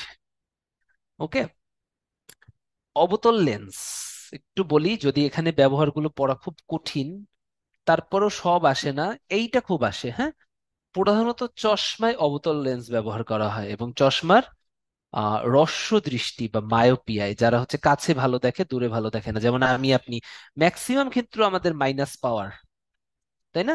হ্রস্ব দৃষ্টি বা হচ্ছে এটাকে বলা হয় মায়োপিয়া, এটাই কিন্তু ম্যাক্সিমাম, মানে যাদের মাইনাস পাওয়ার, আমাদের কিন্তু ম্যাক্সিমাম যারা চশমা পরি মাইনাস পাওয়ার। সহজ কথা আপনাদের বোঝানোর জন্য বললাম। তো মায়োপিয়াতে সাধারণত অবতল লেন্স, বা হ্রস্ব দৃষ্টিতে সাধারণত আমরা অবতল লেন্স ব্যবহার করি, এটা কিন্তু পরীক্ষায় খুব আসে। বাকিগুলো একবার রিডিং পড়বে, অতটা ইম্পর্টেন্ট না। হ্যাঁ, আর উত্তল লেন্সটা সাধারণত দীর্ঘ দৃষ্টিতে ইউজ করা হয়। উত্তল লেন্স আতশী কাঁচ হিসেবে ইউজ করা হয়। আতশী কাঁচ আপনি দেখছেন না? আতশী কাঁচ মানে কি, ওই যে ম্যাগনিফায়ার গ্লাস এরকম থাকে, ওটা কিন্তু একটু উত্তল, লেন্সটা কিন্তু উঁচু থাকে। এটা দিয়ে মনে রাখবেন, ওখানে আগুন জ্বলে যেতে পারে। হ্যাঁ, আতশী কাঁচ হিসেবে, বা হ্যাঁ, আতশী কাঁচ এবং আগুন জ্বালানো, ওখানে যদি আপনি আলো ধরান, এই কাগজ রাখেন সূর্যের কাছে নিয়ে, আগুন ধরে যাবে। তাহলে আতশী কাঁচ হিসেবে উত্তল লেন্স, এটা পরীক্ষায় খুব আসে। আর চশমাতে হচ্ছে দীর্ঘ দৃষ্টিতে ব্যবহার করা হয়, বাদ বাকিগুলো তো দরকার নাই। হুম। আতসী কাজ, আগুন জ্বালানোর কাজে উত্তল লেন্স, আর হ্রস্ব দৃষ্টির সাধারণত অবতল লেন্স ব্যবহার করা হয়। এটা একবার পড়বেন জাস্ট। ঠিক আছে, এটা খুব ইম্পর্টেন্ট আসে। চশমায় ব্যবহার করা হয় আসে। অতসী কাজই মানে বিবর্ধক, বিবর্ধন কাজ। হ্যাঁ, আবার অনুবীক্ষণ যন্ত্র কিন্তু সেম। তার মানে এইগুলো মনে রাখবে না, উত্তল লেন্স মানে আতসী কাজ, বিবর্ধক কাজ মানে কি অনুবীক্ষণ যন্ত্র, এভাবে মনে রাখবেন। হুম। আর উল্টাটা, দূরবীক্ষণ যন্ত্র হচ্ছে অবতল লেন্স। এগুলো একটু কম আসে, কিন্তু ওই যে লেন্সেরটা খুব আসে, যেটা বললাম আর কি, মানে হ্রস্ব দৃষ্টিতে হচ্ছে লেন্স ইউজ করা হয়। চোখের ত্রুটি, হ্রস্ব দৃষ্টি বা মায়োপিয়া, দেখেন এখানে আমি লিখে দিছি একসাথে, এটাই আসে যারা কাছের জিনিস ভালো দেখে, এটাই ম্যাক্সিমাম। হ্যাঁ, এতে অবতল লেন্স 10 জায়গায় পরীক্ষা দিলে 20 জায়গায় কমন পাবেন, 10 to 20। মনে থাকবে? আচ্ছা, একটু দাঁড়ান, একটা ফোন আসছে।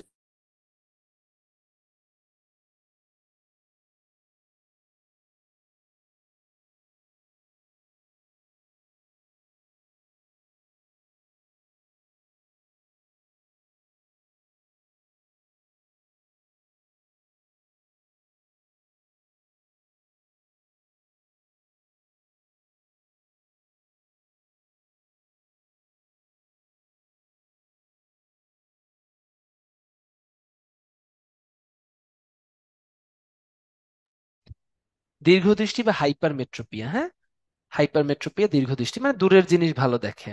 এটা দূর করতে উত্তল লেন্স, এটা কিন্তু বলে দিছি একটু আগে। হ্যাঁ, উত্তল লেন্স হচ্ছে দীর্ঘদৃষ্টি, এটা তো একটু বললামই। ওকে, ম্যাক্সিমাম হচ্ছে এইটা। হ্যাঁ, এটা কিন্তু 10 to 20 লিখছি, এটা আসে, কিন্তু 10 to 20 কিন্তু লিখে নাই, এটাই আসে মেইনলি 10 to 20। হ্যাঁ, চালসে দৃষ্টি, এটা 40 বছরে হয়। এটাতে দ্বিফোকাস লেন্স ব্যবহার করা হয়, এটা একবার রিডিং পড়বেন, আসে নাই এখন পর্যন্ত। নকুল অন্ধতা তো হচ্ছে টরিক লেন্স ব্যবহার করে, রিডিং পড়বেন। ঠিক আছে, শুধু চিকিৎসাটা। হ্যাঁ, ওকে। একটু দেখি তো গাড়ির হেডলাইটে কোনটা ব্যবহার, আমি কিন্তু একটু আগে টেকনিক শিখাই দিছিলাম, এভাবেই কিন্তু পড়তে হবে। গাড়ির হেডলাইটে কোনটা ব্যবহার করবেন হাইওয়েতে? উত্তল লেন্স, উত্তল দর্পণ, অবতল লেন্স, অবতল দর্পণ। মনে আছে?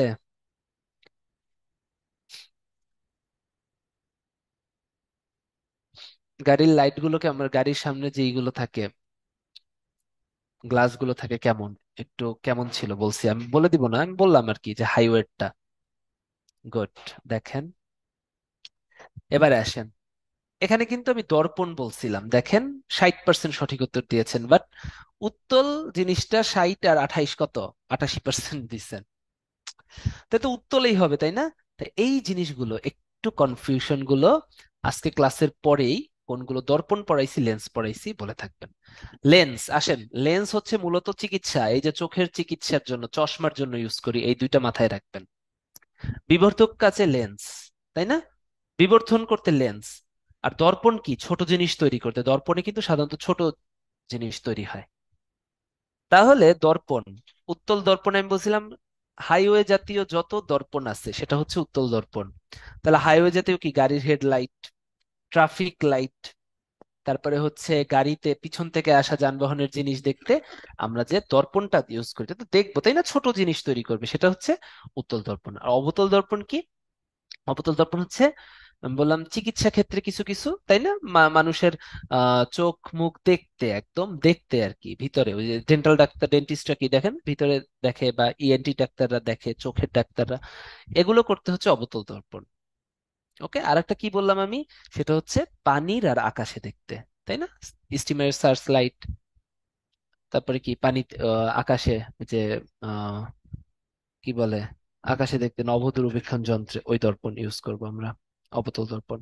আর লেন্স মনে রাখবেন শুধু চশমা, কিছু পড়া লাগবে না, লেন্স লেন্স শুধু চশমাই আসে ভাই। ওকে, আর যদি বেশি পড়েন তাহলে একটু পড়বেন যে বিবর্ধক লেন্স, তাই না, সেটা হচ্ছে আপনার উত্তল লেন্স, যেটা সেটা ছিল হচ্ছে বিবর্ধিত আতসী কাচ, অনুবীক্ষণ যন্ত্র, এগুলো হচ্ছে গিয়ে উত্তল লেন্স। আর অবতল লেন্স যেটা ছিল সেটা হচ্ছে আপনার কিছু একটা দূরবীক্ষণ যন্ত্র আছে, গ্যালিলিওর দূরবীক্ষণ যন্ত্র, সিনেমাস্কোপ, প্রজেক্টর। এখানে মূলত চশমাটা দেখবেন, ঠিক আছে, প্যাচ লাগাইলে কিন্তু হবে না, নইলে কিন্তু পারবেন না, বারবার বলে দিচ্ছি। এগুলো তেমন, এগুলো তো কাজ আগে বলে দিলাম, জাস্ট ছবি দেখাইছে, নাথিং, জাস্ট ছবি। দূরবীক্ষণ যন্ত্র, লেজার, ভেরি ভেরি ইম্পর্টেন্ট, লেজারের ফুল মিনিংটা লাগবে। লাইট অ্যাম্প্লিফিকেশন, দেখেন লাইট অ্যাম্প্লিফিকেশন, অ্যাম্প্লিফিকেশন মানে কি বলেন তো? বিবর্ধিত করা, বিবর্ধন, amplification. By stimulated emission of radiation, stimulated মানে কি? মানে হচ্ছে স্টিমুলেট করা, প্রভোক করা, ঠিক আছে। এমিশন অফ রেডিয়েশন মানে হচ্ছে রেডিয়েশন বের হচ্ছে, মানে হচ্ছে স্টিমুলেটেড এমিশন অফ রেডিয়েশন দিয়ে। হ্যাঁ, স্টিমুলেশন মানে কি? মানে হচ্ছে উদ্দীপিত করা, মানে উদ্দীপিত কোনো নির্গত রেডিয়েশন দ্বারা যদি কোনো আলোর বিবর্ধন করা হয় ওটাকেই বলা হয় লেজার। ঠিক আছে, তাহলে উদ্দীপিত কোনো ধরনের রেডিয়েশন নির্গমনের দ্বারা বা নিঃসরণ দ্বারা যদি কোনো আলোর বিবর্ধন করা হয় সেটাই হচ্ছে লেজার। লেজার কিছুই না, লেজারে কি করা হয় জানেন? একটা ফোটন দেয়া হয়, একটা ফোটন, খুব সহজ ভাবে বলি, একটা ফোটন কণা দেয়া হয়। কি দেয়া হয়? একটা ফোটন কণা দেয়া হয়, এটার উপরে কি দেওয়া হয়? উদ্দীপিত রেডিয়েশন দেওয়া হয়। ঠিক আছে, উদ্দীপিত রেডিয়েশনটা দেওয়া হয়, রেডিয়েশনটা উদ্দীপিত, এই যে স্টিমুলেটেড এমিশন, যেটা আর কি স্টিমুলেটেড এমিশন অফ রেডিয়েশন, যেটা রেডিয়েশনটা কেমন হবে? স্টিমুলেটেড এমিশন হতে হবে রেডিয়েশনটার, মানে হচ্ছে উদ্দীপিত নিঃসরণ হতে হবে রেডিয়েশনের। এবং এটা ওই ফোটনের উপর ধাক্কা মারা হয়। ফোটন মানে কি? আলো কি বললাম? আলো হচ্ছে কোয়ান্টাম তত্ত্ব অনুসারে আলো হচ্ছে ফোটন, বা হচ্ছে এটা হচ্ছে গুচ্ছ গুচ্ছ আকারে বের হয়।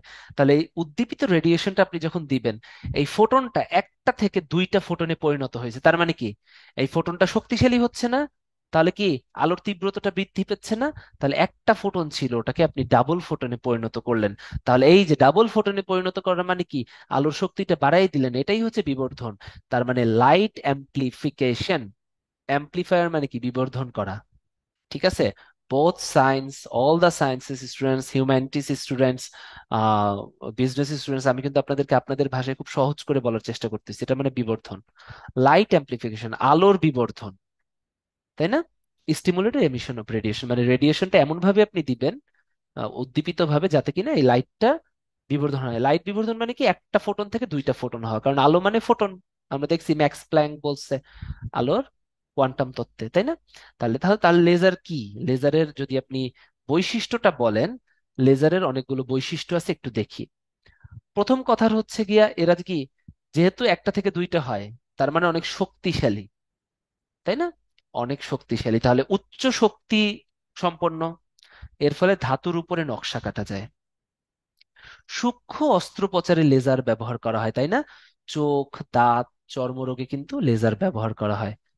হ্যাঁ, আপনি চোখের ট্রিটমেন্ট, চোখের পাওয়ার, হ্যাঁ, চোখের ভিতরে যে নার্ভ গুলো আছে এগুলোর টেম্পারেচার ওই যে লেজার লাইটের সাথে করে কিন্তু করা যায়। দাঁতের দাঁতের কালার চেঞ্জ করা যায় লেজারের মাধ্যমে। দাঁতের যদি টিউমার থাকে, দাঁতে ক্যান্সার থাকে, মাড়িতে যদি ক্যান্সার থাকে, ওই ডেন্টিস্টরা কিন্তু ওই মাড়িটাকে বা হচ্ছে ওখানে যে প্রবলেমটা থাকে, ওই প্রবলেমটা এই লেজার দিয়ে কিন্তু ওই ক্যান্সারটা দূর করে দিতে পারে। এসসিসি, স্কোয়ামাস সেল কার্সিনোমা থাকে, তারপরে আরো বেজাল সেল কার্সিনোমা থাকতে পারে। চোখে ল্যাসিক করা মানেই হচ্ছে লেজার দিয়া, হ্যাঁ, লেজারের মাধ্যমে চোখের পাওয়ার ঠিক করা, বা চোখের ভিতরে টিউমার থাকতে পারে। চর্মরোগ, হ্যাঁ, অনেক ধরনের চর্মরোগ থাকতে পারে স্কিনে। ডার্মাটোলজিস্ট যারা আছেন, হ্যাঁ, এখানে কিন্তু অপথ্যালমোলজিস্ট, ডেন্টিস্ট, ডার্মাটোলজিস্ট সবাই লেজার ব্যবহার করেন। লেজার হচ্ছে অ্যাম্প্লিফিকেটেড আলো, অনেক শক্তিশালী আলো, যেটা হচ্ছে অনেক টিউমার, অনেক দাঁতের কাজে, চোখের কাজে, চর্মের কাজে ব্যবহার করা যায়। ঠিক আছে, তার মানে শক্তি সম্পন্ন করে। এর সময় ধাতুর উপর নকশা কাটা যায়। দূরবর্তী যোগাযোগের ক্ষেত্রেও লেজার ব্যবহার করা হয়। পানি দ্বারা লেজার শোষিত হয় না, এটা খুবই ইম্পর্টেন্ট। লেজার যে কোনো আলো দিলে, আলো কিন্তু অনেক সময় পানিতে শোষিত হয়ে যায়। আপনি টর্চ লাইট আলো পানির নিচে মারেন, খুব বেশি রাতে বেলা যদি কখনো কেউ ডুবে যায়, আল্লাহ না করুক, কখনো করছেন এই কাজ? একবার আমরা ছোটবেলা করছিলাম। ছোটবেলা হচ্ছে একবার রাতে বেলা ট্রলারে হচ্ছে আমরা কোনো একটা বিলের ভিতরে ঘুরতে গেছিলাম। আমার মনে আছে, অনেক ছোটবেলা, অনেক বিল অঞ্চল, ওই জায়গাটা প্রচুর বিল। মানে ওটা এখানে হচ্ছে যখন শীত থাকে ওই বিলটা পুরো শুকনা থাকে, যখন বর্ষা সিজন হয় that's not a haor, that's a beel. হাওর হচ্ছে সিলেট অঞ্চলে, আর বিল হচ্ছে একদম রাজশাহীর দক্ষিণ থেকে শুরু করে শুরু হয় ওইটা চলন বিল, তারপরে পদ্মার ওপারে হচ্ছে চলন বিল, যেটা খুব বিখ্যাত একটা বিল। এরপরে পদ্মার দক্ষিণে ফরিদপুর, আহ বরিশাল, তারপরে হচ্ছে গোপালগঞ্জ, এই সমস্ত জায়গায় কিন্তু প্রচুর বিল আছে। ঠিক আছে। এই বিল অঞ্চলে যেটা হয় সেটা হচ্ছে আহ প্রচুর পানি থাকে বর্ষার সিজনে। তো এই বিলে যখন পানি থাকে তখন ওখানে তো যাতায়াতের মাধ্যম নৌকা, তাই না? তো রাতের বেলাও আমরা ঘুরতে বের হয়েছিলাম, তো রাতের বেলা কিন্তু ওই ট্রলারটা ডুবে গেছিল। ওখানে ডুবে গেলে কিন্তু কেউ মারা যায় না, বিকজ হচ্ছে বিলে পানি খুব বেশি গভীর থাকে না, মোটামুটি সবাই আশেপাশে ধরে। আর বিলের ভিতর প্রচুর ঝোপঝাড় টাইপের গাছপালা থাকে, ওগুলো ধরে বেঁচে থাকা যায়। আর পানিও গলা পর্যন্ত হয়। তো যখন ডুবে গেছে, তো যাই হোক, আমরা ট্রাই করতেছিলাম হচ্ছে পানির নিচে যাতে কিছু দেখা যায়। হ্যাঁ, কারণ একজনের মোবাইল পড়ে গেছে একজনই। তো যখন আমরা দেখলাম পানির নিচে কিন্তু টর্চ লাইট দিয়ে বা মোবাইল লাইট দিয়ে দেখি যে খুব বেশি যায় না। তার মানে পানি কিন্তু ওখানে শোষিত হয়ে যাচ্ছে, কিন্তু এই লেজার কখনো পানি দ্বারা শোষিত হয় না, এটা খুব ইম্পর্টেন্ট একটা জিনিস। Laser never. সেই জন্য পানির নিচে যোগাযোগের জন্য লেজার ব্যবহার করা হয়, খুবই ইম্পর্টেন্ট, মনে থাকবে। এক্স রে একটু দেখি। এক্স রে হচ্ছে দ্রুত গতিসম্পন্ন ইলেকট্রন কোনো ধাতুকে আঘাত করলে তা থেকে ক্ষুদ্র তরঙ্গ দৈর্ঘ্যের উচ্চ ভেদন ক্ষমতা সম্পন্ন এক তড়িৎ চৌম্বক বিকিরণ উৎপন্ন হয়। এত প্যাচের জিনিস আপনাদের লাগবে না। এক্স রে হচ্ছে উইলিয়াম রনজেন আবিষ্কার করে। এটা কিভাবে তৈরি করা হয়? এক্স রে হচ্ছে একটা তড়িৎ চৌম্বক তরঙ্গ, তাই না? ওকে। এটা সাধারণত ওই যে কোনো দেহের ভিতরে কোনো অঙ্গ প্রত্যঙ্গের ছবি টবি তোলার কাজে আমরা ইউজ করি, এটা একটু আগে আমরা কিন্তু বললাম, তাই না? এটা কিভাবে তৈরি করা হয় এটা রিটেনে আসে, একটু বলি। সেটা হচ্ছে উচ্চ দ্রুত গতি সম্পন্ন কোনো ইলেকট্রন, এই যে দেখেন ইলেকট্রন, এটা খুব উচ্চ দ্রুত হবে। এটাকে একটা ক্যাথোডের ভিতর ফেলে দেওয়া হয়, ধাক্কা মারা হয়, ঠিক আছে? ঠিক আছে, একটা ক্যাথোডে ধাক্কা মারে। ঠিক আছে। হুম। সরি, কোন উচ্চ সরি, ক্যাথোডে ধাক্কা মারে না, ক্যাথোড থেকে উচ্চ দ্রুত গতিসম্পন্ন ইলেকট্রনগুলো তৈরি করা হয় আর কি। এদেরকে উচ্চ দ্রুত গতিসম্পন্ন তো হিসেবে ধাক্কা মানে যাতে ধাক্কা মারে এই জন্য অ্যানোডের উপর ফেলা হয়। তাহলে দেখেন অ্যানোড থেকে এক্স রে বের হয়। এত কিছু অ্যানোড ক্যাথোড বোঝা লাগবে না। ঠিক আছে। একটা ধাতু, মনে করেন এটা একটা ধাতু, একটা অ্যানোড, এটা একটা বিশিষ্ট ধাতু দিয়ে তৈরি। হ্যাঁ, একটা ধাতু, এটা উচ্চ ভেদন ক্ষমতা সম্পন্ন। এরা হচ্ছে ধাতু বা হচ্ছে উচ্চ ভেদন ক্ষমতা সম্পন্ন, মানে হচ্ছে এটা এক ধরনের ধাতু, মনে করেন একটা মেটাল। এই মেটালের উপর খুব সহজভাবে বুঝেন, সহজভাবে বুঝেন, এর উপরে দ্রুত গতি সম্পন্ন ইলেকট্রন ফেলা হয়, ফলে এই ধাতু থেকে এক্স রে তৈরি হবে। ঠিক আছে, মনে থাকবে। তাহলে এক্স রে তৈরি করা হয় কিন্তু এভাবে, এটা কিন্তু পরীক্ষায় রিটেনে আসে যে এক্স রে কিভাবে তৈরি করবেন, যে কোনো ধাতুর উপরে উচ্চ গতি সম্পন্ন বা দ্রুত গতি সম্পন্ন কোনো ইলেকট্রন ধাতুকে যদি আঘাত করাই, ওটা থেকে হচ্ছে কে এই যে এক্স রেটা তৈরি হবে। এখন এক্স রে দুই ধরনের, একটা কোমল এক্স রে, একটা কঠিন এক্স রে। কোমল এক্সরে যেটার ভেদন ক্ষমতা অপেক্ষাকৃত কম, তার মানে যারা কম যেতে পারে। আর কঠিন এক্সরে হচ্ছে যেটার ভেদন ক্ষমতা বেশি। এখন একটু বুদ্ধি করে বলেন তো, আপনার শরীরের ভিতরে দাঁতের এক্সরে বা হাড়ের এক্সরের জন্য আপনি কোনটা ব্যবহার করবেন? যেটার ভেদন ক্ষমতা কম না যেটার ভেদন ক্ষমতা বেশি? একটু দেখি তো বুদ্ধি কার কতটুক। চ্যাট বক্সে আসেন। বায়োমেডিক্যালের কেউ বলবেন না বা ফিজিক্সের কেউ বলবেন না। আহা, রুমানা হয় নাই, Riyad. Very good, very good. তাই না?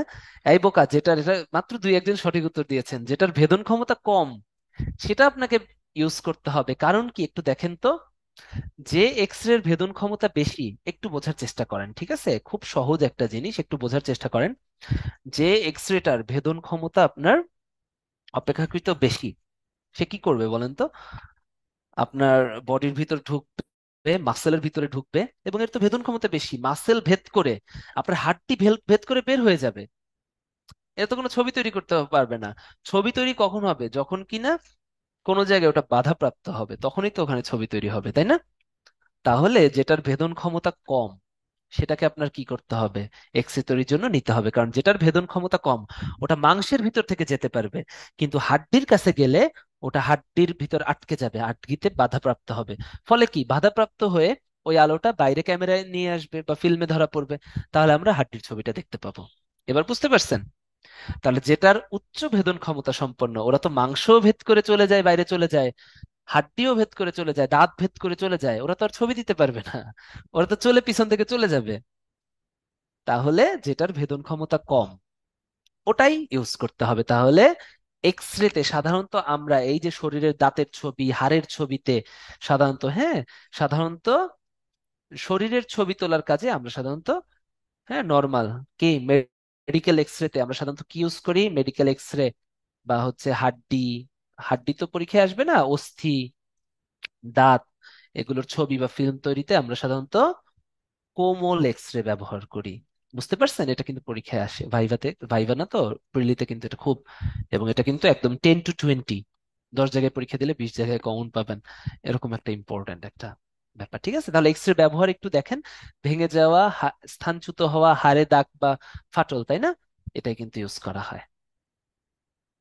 ঠিক আছে, দাঁতের গোড়ায় আলসার নেই, এটা একই কারণে। আর এক্স রে আরো কিছু জিনিস আছে, কাস্টমস কর্মকর্তারা চোরাচালানের দ্রব্যাদি ব্যবহার করার জন্য ইউজ করেন, কফি, লজেন্স, সিগারেট ইত্যাদির মান বজায় কোয়ালিটি কন্ট্রোলে ইউজ করা হয়, তাই না?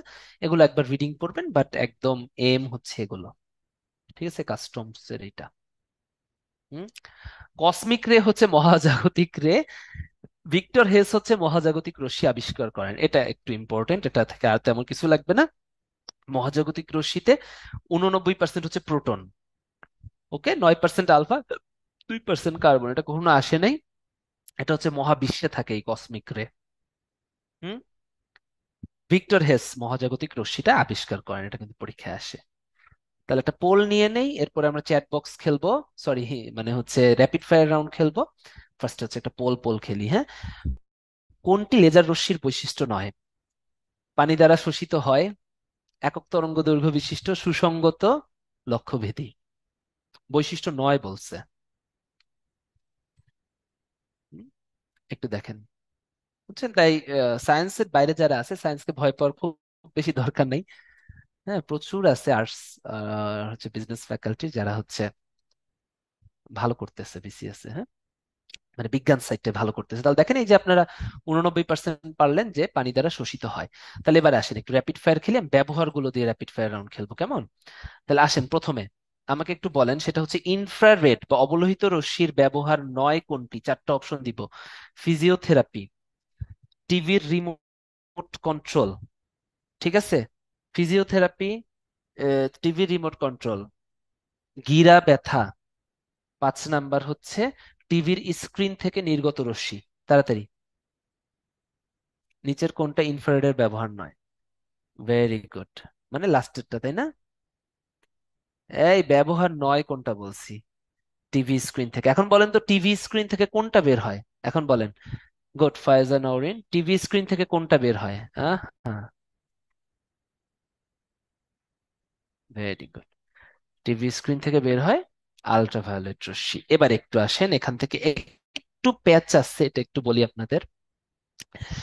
আহ টিভির ওইটা থেকে আল্ট্রাভায়োলেট রশ্মি বের হয়, ঠিক আছে, এটা হচ্ছে আপনাদের কেন বললাম, লাস্ট যে বইটা আছে, হ্যাঁ, 9-10-এর, ওইটাতে লিখছে ইউভি রশ্মি বের হয় হচ্ছে টিভি থেকে। কিন্তু আমি বলবো প্রেফার করতে, কারণ বিগত সালে যে কোশ্চেন গুলো আসছে বিগত সালের বইতে, গামা রশ্মি, গামা রশ্মি থেকে কিন্তু প্রচুর পরিমাণ, ঠিক আছে, হ্যাঁ, গামা রশ্মি যেটা ছিল বা গামারে, গামা রশ্মি কিন্তু প্রচুর টিভি স্ক্রিন থেকে বের হয়, এটা আমি লাস্টে বললাম, কারণ হচ্ছে এটা হচ্ছে আগের বইতে ছিল, বাট বিসিএস এ আসলে আপনারা এটা প্রেফার করবেন, কারণ নতুন বইটা থেকে আলটিমেটলি ওভাবে কোশ্চেন হয় না, এটা আসলে বিসিএস থেকে বিগত সালের কোশ্চেন থেকেই হবে। ঠিক আছে, এটা একটু আপনাদের বললাম যাতে আপনার ব্রেন স্টর্মিং করতে পারেন। ঠিক আছে, গামা রশ্মি পুরান টিভি থেকে বের হয়, এটা হচ্ছে আগে একদম বিসিএস এ এখন পর্যন্ত যে কয়বার পরীক্ষার কোশ্চেন আসছে এটা কিন্তু লেখা আছে। ওকে, এবার আসেন, বলেন। নীল আলো আর লাল আলোর ভিতরে কোনটার তরঙ্গ দৈর্ঘ্য বেশি? Very good, Rumana, Nowrin, Shashi, Nitu, very good, সুখী, লাল আলো, তাই না? ওকে, নেক্সট নেক্সট কোশ্চেন, বলেন। নিচের কোনটা প্রেফারেবলি বলতেছি, আমি যেটা বলছি প্রেফারেবলি, টিভি থেকে, টিভির স্ক্রিন থেকে কোন রশ্মি বের হয়? চারটা অপশন দিব: ইনফ্রারেড, ইউভি রে, কসমিক রে, গামা রে। প্রেফারেবলি আমি কোনটা বলছি একটু আগে, টিভির স্ক্রিন থেকে কোনটা বের হয়, মনে থাকে যেন। আপনারা কিন্তু এটা দিবেন। এটা যেহেতু লেটেস্ট আসছে তাই আমি আপনাদেরকে ইউভি পড়াইছি, কারণ এটা বইয়ের কথা, কিন্তু আমার বিসিএস এ আসলে এটা গামা গামা উত্তরেই নিবে, আমি এটা 100% শিওর। কারণ এটা এখন পর্যন্ত ইউভি রে দিয়ে অপশনেই ছিল না ইউভি রে, তাই বইতে আসলেও এটা আপনারা লিখবেন না, আপনারা এটা প্রেফারেবলি গামা দিবেন, কিন্তু যদি গামা না থাকে তখন ইউভি দিবেন। ঠিক আছে মার্জিয়া খাতুন, যাক সোমা, থ্যাংক ইউ। ওকে, এবারে বলেন সেটা হচ্ছে রাডার কোনটা ব্যবহার করা হয়, রেডিও রে, গামা রে, এক্স রে, না microwave? Very good Rumana, Jannatul, Shahanuz, Shashi, Indrajit, very good microwave. যাক, যাক আপনারা তো বেশ ভালো পড়ছেন। ঠিক আছে, এখন বলেন সেটা হচ্ছে মায়োপিয়া বা হ্রস্ব দৃষ্টিতে কোন লেন্স ব্যবহার করব? সমতল লেন্স, উত্তল লেন্স, অবতল লেন্স, অবতল দর্পণ? ভেরি গুড, ভেরি গুড, অবতল লেন্স, তাই না? সোমা, শারমিন, মালিহা, বিদ্যুৎ, সিয়াম, ভেরি গুড, মনে থাকবে। এবার একটু বলেন সেটা হচ্ছে, হ্যাঁ এইটা সব থেকে আপনারা বেশি ভুল করেন, বা আমিও করতাম, বাট প্রতিবার 10 to 20 টাইপের কোশ্চেন আর কি, 10 জায়গায় পরীক্ষা দিলে 20 জায়গায় কমন পাবেন। সেটা হচ্ছে ট্রাফিক লাইটে, হ্যাঁ, পিছনের গাড়ি ঠাড়ি দেখতে কি ব্যবহার করবেন? অবতল দর্পণ, অবতল লেন্স, উত্তল লেন্স, উত্তল দর্পণ? ভেরি গুড, ভেরি গুড, এটা কি হবে?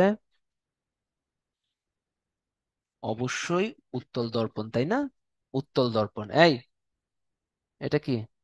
এটা হচ্ছে উত্তল দর্পণ, তাই না? এই জিনিসগুলো কিন্তু একটু মনে রাখতে হবে, কারণ পিছনের জিনিস ছোট থাকতে একটু উত্তল দর্পণটা আমরা ব্যবহার করি। হাইওয়েতে উত্তল দর্পণ, ভাই হাইওয়েতে উত্তল দর্পণ, এটা কিন্তু ভুল করবেন না। আপনি লেন্স ভুলে যান, হাইওয়ে আমি বলি, আজকে থেকে আমি বলি, আপনি লেন্স আজকে থেকে চোখ থেকে ভুলে যান। লেন্স শুধুমাত্র এত পরে, মানে বিসিএস এর প্রিপারেশন এত পরে কিন্তু আপনি প্যাচ লাগাবেন না। আপনি যতটুকু পরে মাথায় রাখা যায়, আপনি লেন্স ভুলে যান। লেন্স চিন্তা করবেন শুধু চশমায়, আবার বলতেছি লেন্স চিন্তা করবেন শুধু চশমার ক্ষেত্রে, চিকিৎসা ক্ষেত্রেও না, শুধু চশমার ক্ষেত্রে লেন্স ইউজ করেন, ব্যবহার করেন। দর্পণ শুধু হাইওয়েতে নিয়ে আসেন, আর হচ্ছে রাস্তাঘাট, ওর নাম কি, আকাশ, আর ওর নাম কি, পানিতে নিয়ে আসেন। ঠিক আছে? আর চিকিৎসার ক্ষেত্রে দাঁত, চোখ, নাক দেখতে কিন্তু আবার কে, আমরা ইউজুয়ালি অবতল দর্পণ ইউজ করি। এভাবে পড়বেন, নইলে কিন্তু মনে থাকবে না। ঠিক আছে, ওকে, আসেন নেক্সট। আহ এই ব্যবহারগুলো খুব পড়তে হবে, এগুলো তো মনে থাকে না একদম, খুব বারবার বলতেছি, হ্যাঁ।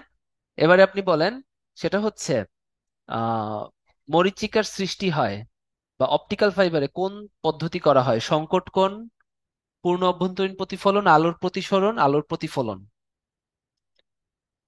মরীচিকা আর হচ্ছে optical fibre. Very good Naimul, very good, পূর্ণ অভ্যন্তরীণ প্রতিফলন, পূর্ণ অভ্যন্তরীণ প্রতিফলন বিদ্যুৎ, মনে থাকে যেন। ওকে, নেক্সট কোশ্চেন হচ্ছে আপনাদের, বলেন সেটা হচ্ছে সাধারণত আমরা যখন বিপদ সংকেত দিব কোন তরঙ্গ দৈর্ঘ্যের আলো ইউজ করব? ভেরি গুড, লাল, কারণ তরঙ্গ দৈর্ঘ্য বেশি। এখন বলেন লাল তরঙ্গ দৈর্ঘ্যের বিক্ষেপণ বেশি না কম? তাড়াতাড়ি, মালিহা, মাহফুজ, ঠিক আছে, Faizur, Ishan, very good, Nipu, Sajib, Rifa, very good, very good, lovely, খুব ভালো। তো আপনারা সুখী, হ্যাঁ, আলামিন, ঠিক আছে, সিয়াম, গুড, শশী, রায়হান, ঈশান, বাহ, খুব ভালো লাগলো, আপনারা তো বেশ ভালো পারেন। ওকে, নেক্সট কোশ্চেন হচ্ছে আহ কোন কোশ্চেন করব, কোশ্চেন খুঁজে পাইতেছি না, সব তো করে ফেলছি ইম্পর্টেন্ট। আচ্ছা, টিভির রিমোট কন্ট্রোলের সংকেত প্রদান, অন্ধকারে গগলস দেখা, তাই না? এটাতে কোনটা ব্যবহার করা হয়? Microwave, infrared, X ray, gamma? Very good, infrared, তাই না? অবলোহিত, গুড। কুন্তল, মাহফুজ, বিদ্যুৎ, গুড। এবারে বলেন লাস্টের দুইটা, প্যাচ যাতে না লাগে, ঢোলের বাড়িতে কোনটা ব্যবহার করব? ঢোলের বাড়িতে কোন তরঙ্গ পাবো? অনুদৈর্ঘ্য তরঙ্গ না অনুপ্রস্থ তরঙ্গ? ঢোলের বাড়ি, এই ঢোলের বাড়ি, ঢোলের ঢোলের ঢোলে কিন্তু অনুদৈর্ঘ্য পাবো, হ্যাঁ। এই ঢোলে ঢোলে অনুদৈর্ঘ্য পাবো, শব্দ যেটা, হ্যাঁ। শব্দ মানেই ঢোলের বাড়ি, এটা হচ্ছে অনুদৈর্ঘ্য। ঠিক আছে, এখন বলেন প্যাচ হচ্ছে ড্রামায়, ড্রামাতে কি পাবো? ড্রামের বাড়িতে কি, ড্রামের বাড়িতে কি পাবো? ড্রামে হচ্ছে অনুপ্রস্থ তরঙ্গ পাবো। ঠিক আছে, এই দুইটা একটু দেখবেন, কনফিউশন গুলো কিন্তু বলে দিলাম আগে থেকে। হুম। এখন বলেন ইসের সময়, উম রস্য দৃষ্টিতে আমরা কি ইউজ করব? উত্তল লেন্স না অবতল লেন্স? রস্য দৃষ্টি, ভেরি গুড। রস্য দৃষ্টি, অবতল লেন্স, তাই না? ভেরি গুড, লাভলি, অমি, নাইমুল। ঠিক আছে, ওকে। এবারে বলেন লাস্ট কোশ্চেন, আমরা যখন দাঁত, হাড্ডি এগুলো ইউজ করব, তখন অপশন দিব, তারপর বলবেন কোন রশ্মি ব্যবহার করব। ইনফ্রারেড, এক্স রে, কঠিন এক্স রে, কোমল এক্স রে। এখন বলেন। মাহফুজুর রহমান মাহফুজ, শশী, হ্যাঁ। ভেরি গুড ঈশান, এটা কি কোমল এক্স রে, মনে থাকবে? তাহলে কি, আমি চেষ্টা করছি আজকে যতটুকু পড়াবো, আপনার হচ্ছে শুধু স্লাইডটা, এটা শুধু স্লাইডটা পড়বেন, দেখবেন যে আপনাদের অনেক কিছু হয়ে গেছে। ব্যবহারটা কিন্তু আমি যেভাবে বললাম এত সুন্দরভাবে পড়তে থাকবেন। এখান থেকে ব্যবহার, পূর্ণ অভ্যন্তরীণ প্রতিফলন, আর ওদিকে ইনফ্রারেড, ইউভি রে, গামা। লাস্ট কোশ্চেন, ক্যান্সার চিকিৎসায় কোনটা ব্যবহার করা হয়? এক্স রে, গামা রে, তারপরে হচ্ছে ইনফ্রারেড, না হচ্ছে গিয়ে অবলোহিত রশ্মি? তাড়াতাড়ি, গামারে। এখন বলেন বমি বমি ভাব করে কে? তাড়াতাড়ি, ঈশান, নিপা, ঠিক আছে। বমি বমি ভাব কে করে? আবির, মাহফুজ, শাহনাজ, গামারে। ঠিক আছে, লাস্ট কনফিউশন, টিভির রিমোটে কোনটা ব্যবহার করি? অপশন দিব না। আলী জাহান, টিভির রিমোটে ইনফ্রারেড, জীবনেও ভুলবেন না, তাই না? জুই, এবারে বলেন টিভি স্ক্রিন থেকে কোনটা বের হয়? আমি কোনো অপশন দিব না, প্রিফার টিফার কিচ্ছু বলবো না, একটা বলবেন। টিভির স্ক্রিন থেকে কোনটা বের হয়? ভেরি গুড, সামন, সিয়াম, গামা। আমি কিন্তু বললাম প্রেফারেবলি গামা পড়বেন, আর গামা না থাকলে যায় আপনি ইউভি দিবেন। ঠিক আছে, তাহলে ভাইজানেরা আপনাদের মোটামুটি আমি চেষ্টা করছি একটু করতে। তো আশা করি ভালো পারবেন, পড়তে থাকেন। আমার পরিচয়টা একটু দিই, আমার ক্লাস আগে কে কে করছেন একটু চ্যাট বক্সে লিখে জানান তো। আমার ক্লাস আগে কে কে করছেন? কেউ করেননি? তোমার ফার্স্ট, আপনার ফার্স্ট না? ঠিক আছে, আমি একটু পরিচয়টা দিই, আমি অভ্র। আমি হচ্ছে বিসিএস অ্যাডমিনিস্ট্রেশন ক্যাডারে আছি, 40তম বিসিএস এ। এর আগে 38 বিসিএস এ আমি বিসিএস হেলথ ক্যাডারে ছিলাম, হেলথ থেকে আসছি। তো তো যাই হোক, দুইটা বিসিএস যেহেতু ছিল, আমি চেষ্টা করছি আপনাদেরকে আমার যে অভিজ্ঞতাটা ছিল দুইটাতেই মোটামুটি ট্রাই করছি ভালো করার, এবং আপনাদেরকে চেষ্টা করছি আমার অভিজ্ঞতাটা দেওয়ার, এবং আপনারা যাতে বিজ্ঞানটা ভালো মতো, এবং আশা করি সায়েন্সে যারা আছেন তারাও একটু যদি এভাবে করতে পারেন ভালো পারবেন। ঠিক আছে, তাহলে আজকে এতটুকু থাক, আপনাদের জন্য দোয়া থাকলো। তো কে আছেন সাথে?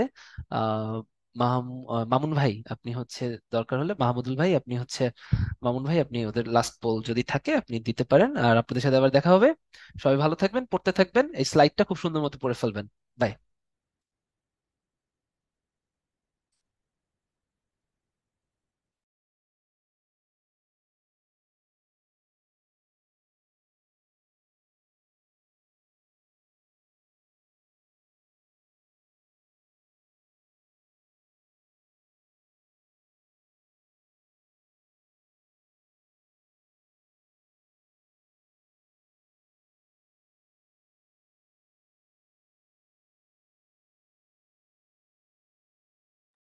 ধন্যবাদ ভাইয়াকে। তো যারা যারা আমাদের সাথে শেষ পর্যন্ত যুক্ত ছিলেন সকলকে ধন্যবাদ জানাচ্ছি। তো আপনাদের যদি এখন উত্তরণ রিলেটেড রিলেটেড যদি কারো কোনো কোশ্চেন থাকে আপনারা চাইলে চ্যাট বক্সে লিখতে পারেন।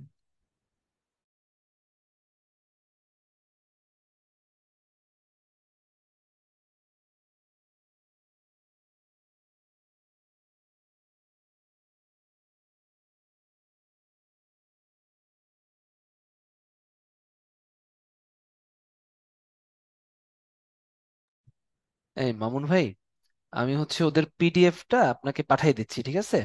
আপনি একটু পিডিএফটা ওদের দিয়ে দিন, মানে হচ্ছে পিপিটিটা পাঠিয়ে দিতেছি, আপনি একটু আপলোড করে দিন, ঠিক আছে? এখনই দিচ্ছি। আচ্ছা, ঠিক আছে। ওকে ভাই।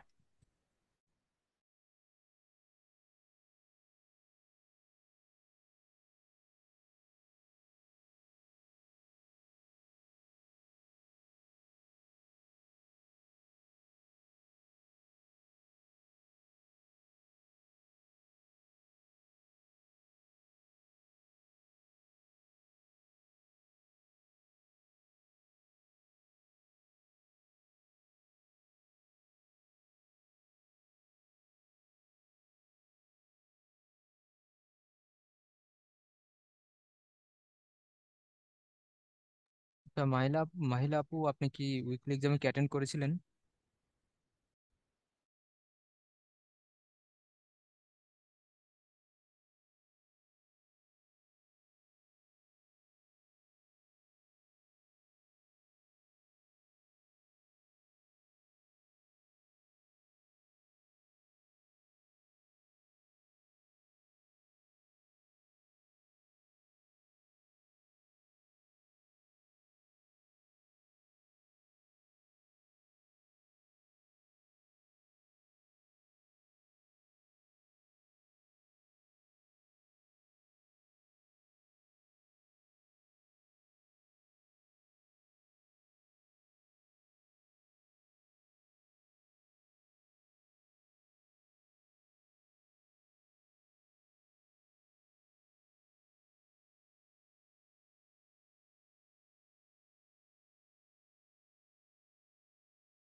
আপু, যেহেতু আপনি উইকলি এক্সাম অ্যাটেন্ড করেননি, সেটা আপনার আইডিতে রেকর্ডেড থাকবে না, তো প্র্যাকটিস এক্সাম হিসেবে আপনি পরবর্তীতে অ্যাটেন্ড করতে পারবেন। হ্যাঁ, সেটা প্র্যাকটিস এক্সামে থাকবে, সমস্যা নেই। আর সিয়াম ভাই যেটা করেছেন, অভ্র ভাই যদি থাকেন তাহলে অবশ্যই যদি একটু দেখতেন। কি ভাই, কি কোশ্চেন? আমি খেয়াল করি নাই। আচ্ছা, offline weekly exam. What's apart from BCS, I am also taking preparation for government job and bank. For that reason, I regularly fail to give offline weekly exam, but I give online exam regularly. Will it hamper? না, হ্যাম্পারে করার কিছু নেই। আপনি যদি online ঠিক মতো regular exam দেন, এটা হ্যাম্পারে কিছু হবে না, ঠিক আছে? সমস্যা নেই, আপনি অনলাইনে দিতে থাকেন, আমি বুঝতে পারছি। হ্যাঁ, ঠিক আছে ভাই, থ্যাংক ইউ। আচ্ছা, আপনাদের আর কারো তেমন কোশ্চেন দেখতে পাচ্ছি না, তাহলে ক্লাসটা এখানে শেষ করছি। তো নেক্সট ক্লাসে আবারও ইনশাল্লাহ দেখা হবে। সকলেই ভালো থাকুন। আল্লাহ হাফেজ।